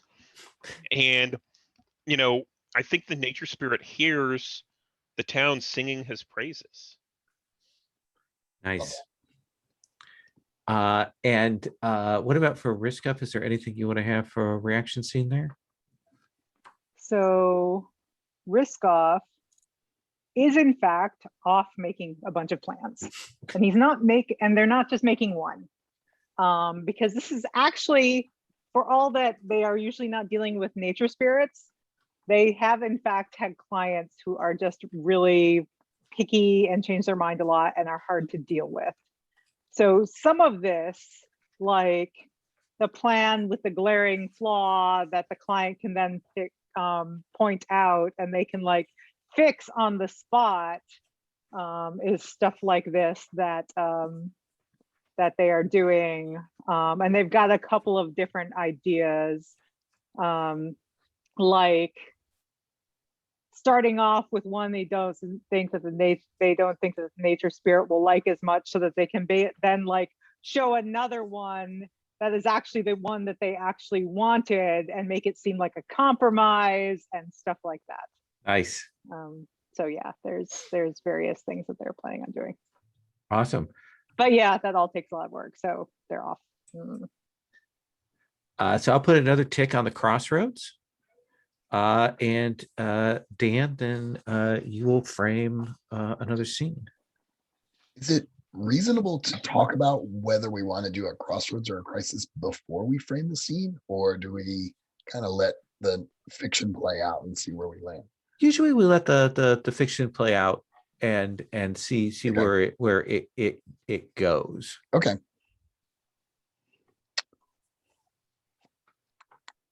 So I think Baltic goes to check on Riskoff's progress on the plans. And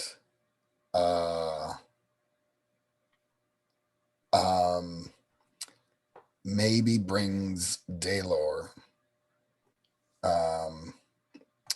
because Daylor was sort of there when the spirit made these promises or made these commitments. So just to get kind of another set of eyes on it. Nice. That sound all right? Riskoff, where are your offices? Like where do you work out of?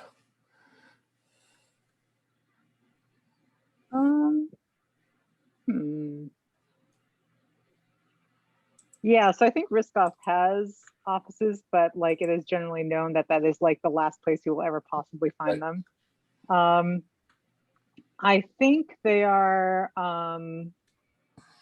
when they are really need to concentrate, they go to the gnarls because it's just enough out of the way and weird enough that like people tend to not go there. And also they just like trees. Yeah, totally. Nice. It's pleasant to be out in nature around, surrounded by trees.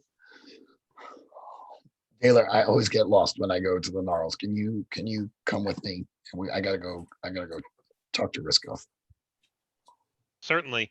I've talked to some of my friends, some of the farmer friends, and Okay. I think I'll be able to provide some insight. So I think it's a good idea that we go talk to Riskoff now. Okay, great. Okay, fantastic. If these, I just want these plans to be like even a little bit good, so we can just get this conversation with the water spirit over with, and I can move on to the next crisis. I'm sort of picturing that maybe the gnarls are basically, it's all just one giant tree. Oh, wow. That's like lots and lots of twisted branches and stuff. And I don't know, Taylor, maybe because you go out and gather, like you just navigate this place like it's nothing for you. I think, I don't know, have you ever seen the way that the Japanese harvest some wood? They have a gnarled tree and then there are straight tree branches or tree trunks on top that they'll cut and harvest and maintain. So I think that's kind of what it's like, only to a gigantic scale. Right. So there's all this gnarled wood and everything, and then directly over, almost like a canopy, there's this straight tree trunks that go go straight up and kind of block out the sky. Nice. And so I know how to kind of navigate amongst the root system. But I don't know where Riskoff likes to hang out. So we'll have to look around a little bit. Yeah. And I hate this place. I hate every inch of it. It's dark. It's not really near water. It's it's just not there's weird sounds. It's not a city. It's not anything I'm familiar with. So Riskoff, what does your kind of workspace look like in the gnarls? So they've actually managed to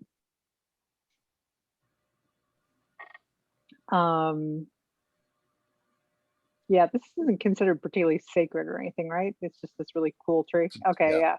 So they probably found this interesting place that like sort of already had a kind of natural table and seats, sort of the way the gnarls kind of went.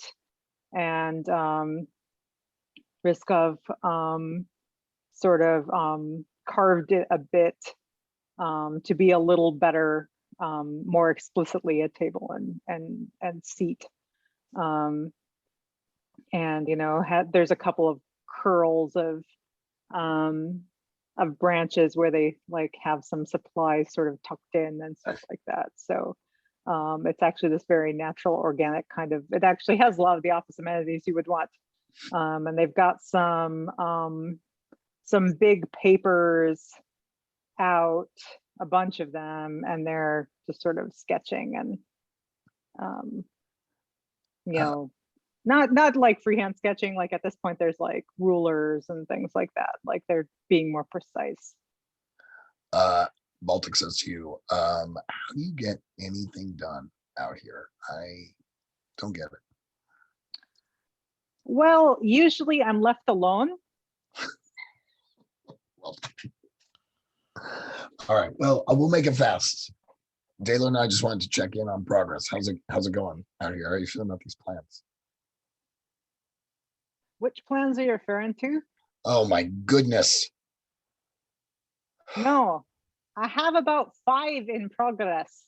I know, but why You're would I be referring to the ones that I'm delivering to the nature spirit about the Please. farms, which is outside the realms of my contract. As a Please. reminder, Please. then that's, he flips through a bunch of things. It's like 45A, 26B, And here's some extra sketches I included, planning to include just to sort of get them a bit more of an idea. I get the impression he's not used to looking at blueprints. So I find for these sorts of clients, it's better to have some sketches. He's a nature spirit. He's omniscient. He knows everything. Doesn't matter. You can Oh, come- well, then he's already seen them and we need not go. Are these like the greatest things you've ever done, or did you phone it in? Do you have any sort of way of gauging my answer? I Or just did wanted you just come to pass judgment on things you don't know nothing about? look. So I think Daler steps between the two of them Oh my God. and kind of plays a little bit of a peacemaker and Joe. is like, Thank you. well, I have to admit, I talked to some of my friends who are farmers. And they told me about whenever the spirit mentioned he wanted to keep the swamp and grow the crops in the swamps. I asked them and they laughed at me. And I told them I didn't think it was possible. But once they got serious about it, they started telling me about what crops would grow in wetlands. And I think there will be a compromise, which is where the wetlands can be drained, the swamp can be drained a little bit, but we could grow things like rice in that area. And that might make the water spirit a little bit more happy. What do you think, Scuff? Baltic? Riskoff pulls a set of plans out from the stack and shows it to Daler. And it's pretty much the thing he has described, except actually fleshed out much better. Right, and it's got like the tiers and all of that kind of stuff. And Yeah, and they Daler's figured like, out the thing, and they actually added like a little bit of marsh at the edge. That's sort of like a nice little grotto, which has some elements from the baths, sort of worked into the terrain. Yeah, I love it. There's motifs built into the tiers too that you just sort of casually observed at the baths. I think Baltic's jaw just drops. Like, how did you? Because I'm the bloody sharp tooth and you're not. Now get out of my face so I can finish. Taylor, I think this is going to work. I think we can make this work. well, I think it's Riskoff's job to figure out all this stuff. I think it's your job, Baltic, to sell it. Here's my idea, though. We're going to be growing unique crops. Do you have some ideas for unique dishes that we could create that maybe give Yala some kind of puts us on the map in some way? I'm not sure. I'll have to experiment and see what I might be able to make out of these crops. I mean, we'll show up to this pitch with blueprints and a menu. It's never been done. Baltic's super psyched now. Baltic's like all in. I think that's seen, unless there's anything else. Yeah. you all want to do. I mean, Riskoff was about to say, "Are you still here?" But since apparently they didn't take the hint the first time. Yeah, we're having this yes. very animated conversation, like right next to you. Yeah, I can see it now. Like they're having this animated conversation, and this finger just sort of comes out and just starts pushing them away. Get out of my light.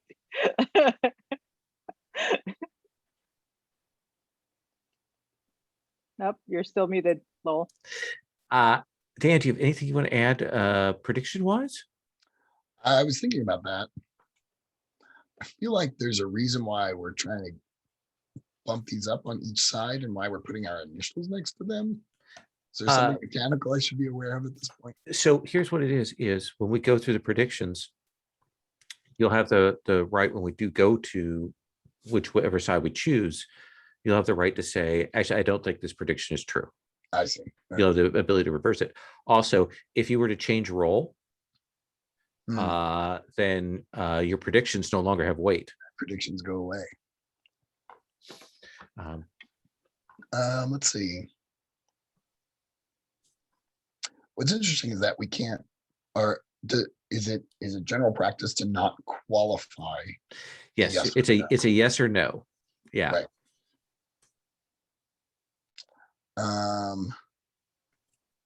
Well, let's do this. If we build it,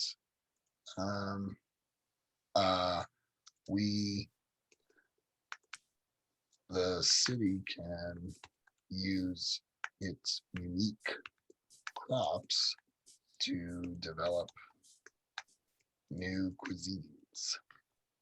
I like it. Might draw tourists. Do you want to do anything as the touchstone, Stephen? I don't think so. I think I've done enough as far as, indicating what the people want.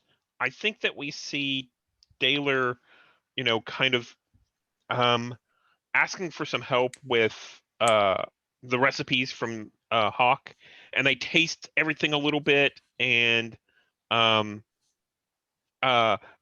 see Hawk like, no, this is awful, and then like, oh, no, this is very good. Yeah. That's Nice. great. So you put a tick on the crossroad. I did. So we go to the crossroad and we'll walk through the steps of this. The first thing is we go through and we look, the question is, will the kingdom expand into more fertile areas outside the old agreed bounds of the city? We have the yes or the no. We know that the public is leaning towards the yes side of this. So we come to the power, and the power is Riskov. Riskov, do we expand or do we not?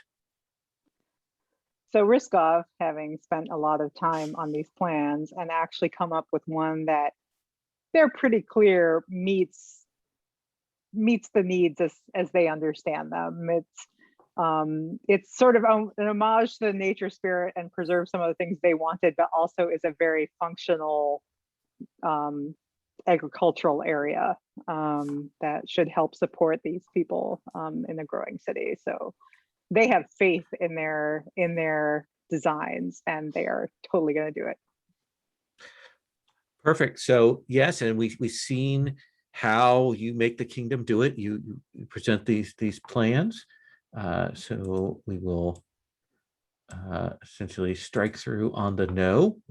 And that's step one. The power has made a decision.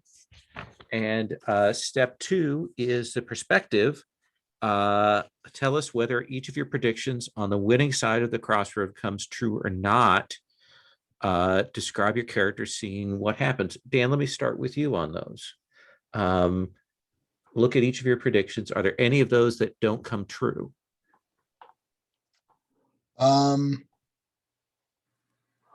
No. I mean, the nature spirit, with respect to this first one of mine, the nature spirit basically gets so emotionally attached to the development that he's like the client who shows up every day to the construction site, right? It's just sort of like watching it with just tremendous pride. And part of that is, he's in his Neptune visage the whole time. And is making sure that the swampy stuff is being preserved as they create this new tiered farm system. So, and what do we see as the payoff that Baltic sees for the other two predictions that you made?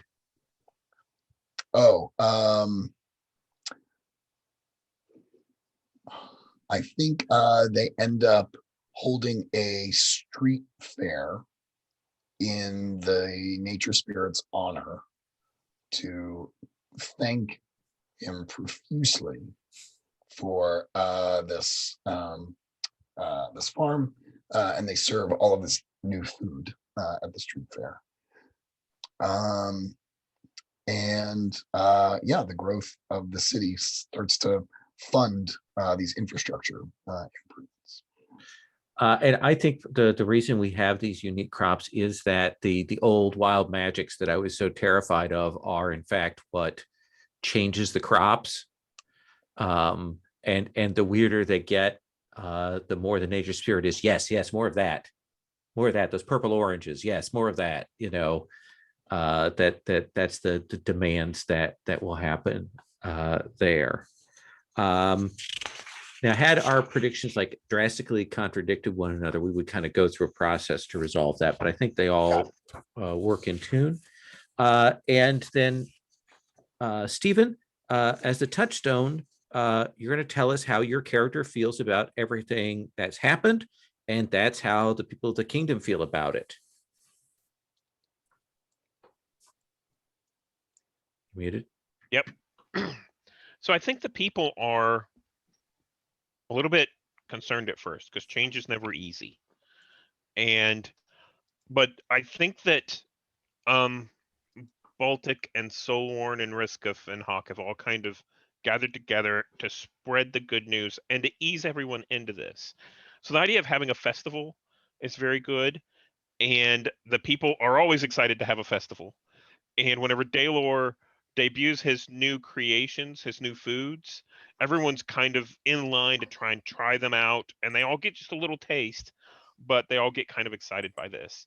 And I think the timing of the festival is just before when the sort of the equivalent of a monsoon would happen. Mm-hmm. And this is sort of like, I think this is, everybody can see the future holidays that will come out of this, and we will end up having this festival repeat in order to appease the nature spirit as we go into it. Nice. Mechanically, you get to choose now. You can check or uncheck up to 2 crisis boxes if you think things have settled down or gotten worse. So I'd like to ask a question. Yes. Of Dan. You said that the nature spirit will be upset by the tilling of the fields is true, right? Yes. Basically, he didn't want. Are you asking for an explanation? What I'm asking for is to make sure I understand, is this something he will continue to be unhappy with? Oh. If so, I might want to leave the crisis present. If not, then I think everyone's happy. The nature spirit's happy with the festival and all of that. So I just want to understand the established fiction that we have about the nature spirit being upset. Yeah, I guess just personally, I hope our next 2 crossroads don't intersect with the nature spirit at all. I feel like we've done that. We've done that bit. It's time to move on. So from that, unless anyone disagrees, from that perspective, I think we can tone down the crisis and say that the nature spirit is now more interesting architectural feature of our city rather than a major political presence. So I think that what I'm getting from that is that the nature spirit is a little bit uptight about the project, right? Wanting to make sure it goes just right. And then, once he sees how everything settled into place and how Riskov did such a good job establishing the field, and everyone else kind of built up this festival and the food and all of that, I think that we can untick the crisis and indicate that this is something that's been good for the people, good for the nature spirit, and very good for the town. Yeah. Excellent. So that's our first crossroads and the process of doing that. So that's where we're going to stop on that. If you don't mind, we'll do a quick stars and wishes. And the plan will be next time we'll start, and Dan will have you set and choose the next crossroads, and we'll kind of go in that order around. Question. Yes. Are we playing the same characters next time, or is it a new thing? You'll be playing the same characters. If you want, you can have the option of changing your role and changing characters if you'd like as well. Usually people stick with the same characters throughout, and just who they are maybe in the situation might change. Okay. If we could do just a quick stars and wishes, now you've had a chance to kind of get a taste for this. I appreciate, I'll kind of start with. Do we with Stars. usually keep Yes. the recording on for that? Yeah, or- yeah, for this, I think Oh, it'll be okay. fine. Unless someone has an objection to that. I'm making assumptions here. Um, so thank you for coming along and trying this. It is a game with a lot of like mechanical steps in some ways. That is a little bit different from what I'm used to. So I appreciate all of you. My stars would be that all of you were willing to try this, and it felt like it went pretty well from my side of things there. Dan, stars, wishes. I love this. I'm getting really excited about diceless storytelling games, and that was not what I thought was going to happen. So thank you, Lowell, for introducing us to this journey. Marley, I loved Risco. I mean, just such a great character who I could relate to on a number of different levels. And I just appreciated his sort of engineer Scotty-esque kind of attitude. So I really like that a lot. Stephen, I feel like whenever we play a game together, we end up talking about new dishes that get introduced into which is literally one of my favorite things to do in a game like this, is talk about kind of the local cuisine. So thank you for bringing that in. Those are my stars. Awesome. Marley? Yeah, stars for everybody. Well, thanks for once again running a a game that I walked in not knowing what I was doing, but like scaffolding us enough that we could like participate.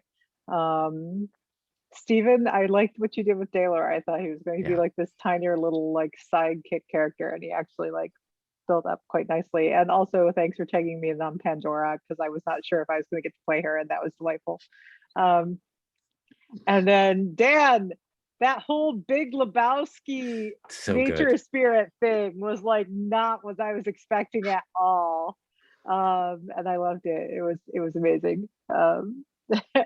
Yeah, it totally took both me and the character aback. I was like, of all the ways I was imagining this scene could go, this was not it. I wanted to not go with the super obvious one. So that was great. Fair enough. That was great. So yes, thank you all. Stephen, stars? Yeah, so I'll start with wishes. Okay. I struggled a little bit with my role as Touchstone, Mm-hmm. figuring out how to manage that, and I'm not sure that, I don't know how everyone else felt, but I'm not sure that I would have fit into any of the roles. I find those roles a little bit difficult, mechanically. Now, they pushed the narrative, and I think that was really good, and I really liked that. But mechanically, I wasn't certain what I needed to do to indicate more. I feel like that's something that we kind of took care of narratively, and I don't know if that was something I was missing out on or what. To play that, I think you're right. And I'm going to go back and look at what the text says about the touchstone, because I do think it is a challenging one, and you might take a look at the couple of pages they have it on that in the folder as well. Okay. As far as stars, the little story that we told was so delightful. It was just so pleasant. I really enjoyed it. And I could say a lot of things about the different characters and the different things that have already been said, but the world's very evocative. The locations, the characters, the nature spirit. I'm so glad that we brought the nature spirit in, because it's one of the things that we talked about like at the very beginning of Microscope, and that felt very good to loop back and pull that in and have it in our Kingdom game be one of the major events at the very beginning. That felt very good for the world. So yeah, I was very happy. Awesome. Anything anybody else wants to say wishes wise or anything? Yeah, the power was actually felt like one of the most powerless characters, just because I felt like perspectives had so much to do every single scene, and I was just kind of like, and I'm just going to hang out till the end, apparently, is what I do. I mean, of course, I'm part of the journey and I was enjoying the role playing or something like that, but I was expecting the power aspect to like be a more ongoing thing the way it was for perspectives and to some extent touchstones. But No, that's a really good point, and I see what you mean, and I probably I need to go and look and see what the power does outside of the direct orders. It's been a while, so I probably didn't give you as good a set of options as I could have there. So I think that's good feedback to have. Anything else anybody will say? After hearing that, this harkens back a little bit to Microscope, in that Microscope is a very much, you know, everyone makes their own decision, and it's not a collaborative story building. Mm-hmm. To a certain extent, I'm hearing the power is sort of similar, but the power makes the decision, and everyone else works with that. I will say I've played where in some games where power is very oppositional to what's going on with the touchstone, where the touchstone is pushing one way and they're representing the voice of the people, where the perspectives are, and that the power is making bargains or throwing people in jail or doing things to shift things around. And it may be that those things work more strongly in a game that has a more antagonistic thing, and That makes a lot of sense. Yeah, I have to think about how power works in a game that is a little more cooperative. I don't know. It's good I stuff was to also think really about. explicitly like choosing not to play like the mayor or the magistrate or anything like that. Like I was trying to imagine power sort of differently than it usually is. So Well, I really like that and because I think it harkens back to one of our things that we did at the beginning of Microscope, which is we don't have a traditional society structure, Mhm. right? Yeah, that's good too. Yeah. Awesome. Thank you all so much. I am going to stop recording now at this point. And if I can find the button.